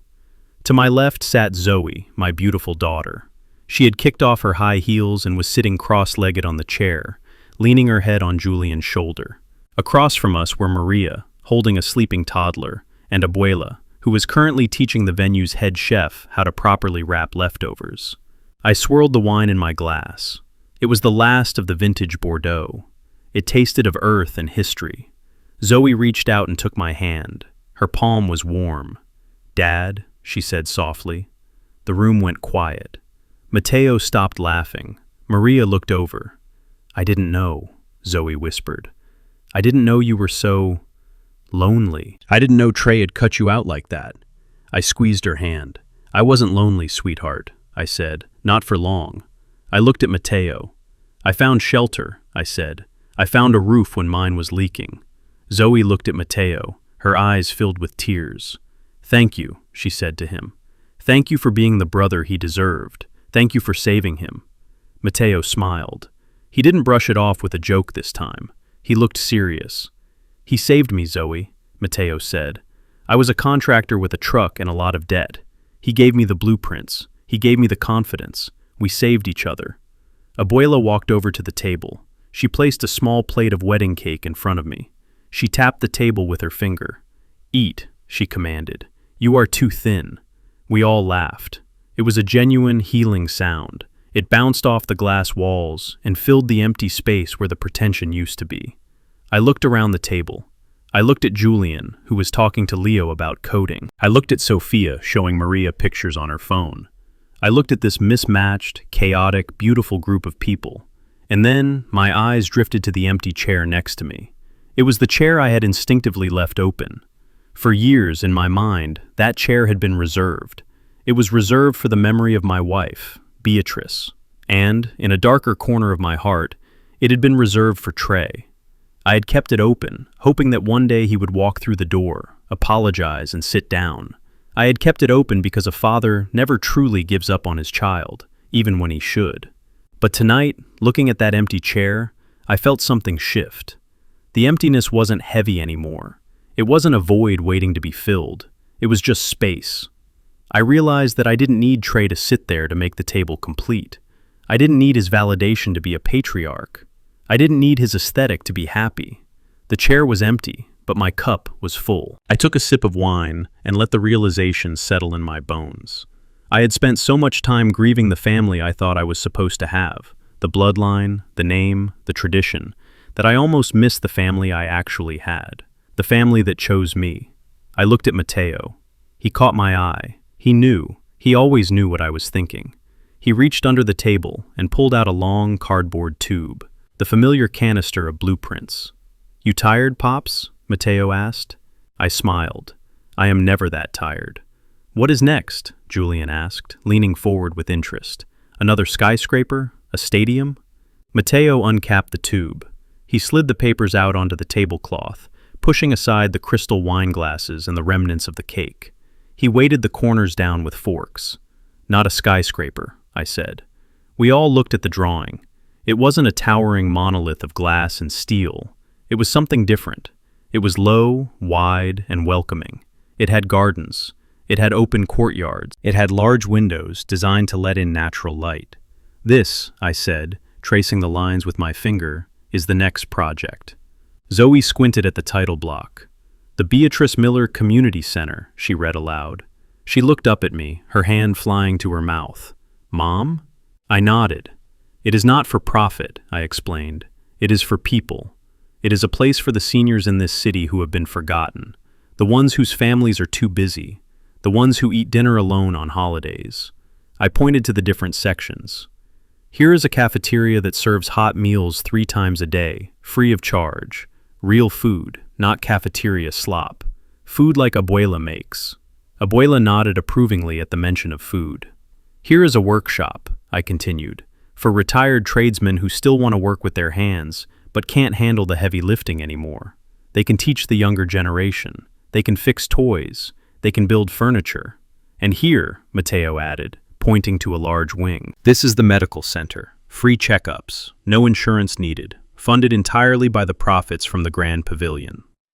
Zoe started to cry again, but these were happy tears. "Dad," she said, "it is beautiful. It is necessary," I said. I looked at the drawing. I saw the future. I saw a place where no one would ever have to feel the way I felt that Thanksgiving.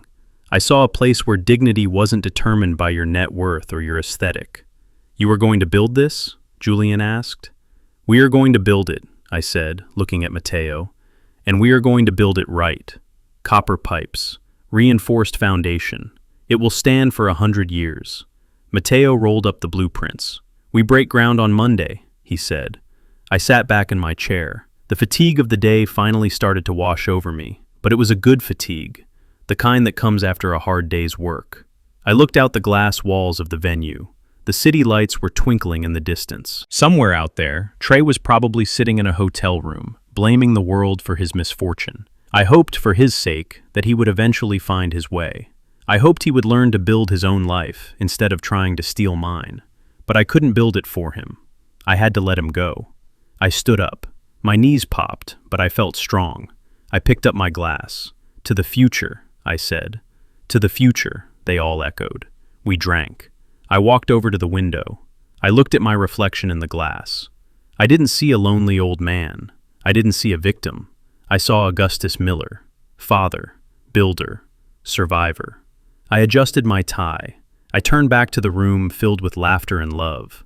I was ready to go home. Not to the empty house with the peeling wallpaper, but to the feeling of home that I carried with me now. I walked toward the exit, my arm linked with Mateo's. We walked out into the cool night air, leaving the empty chair behind us. The night was dark, but the stars were bright. And tomorrow, we had concrete to pour.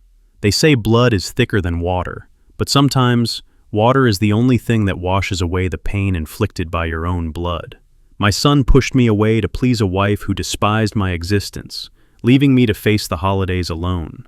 But in that solitude, I found strangers who became my shelter. I learned that family isn't a birthright. It's a title you earn every single day through love, respect, and kindness. Don't hold on to a toxic branch just because it's part of your tree. Sometimes, you have to plant a new forest to finally find your shade. If this story touched your heart, and if you believe that true family is built on love and not just DNA, please hit that like button and subscribe to our channel. It helps us share more stories of resilience and justice.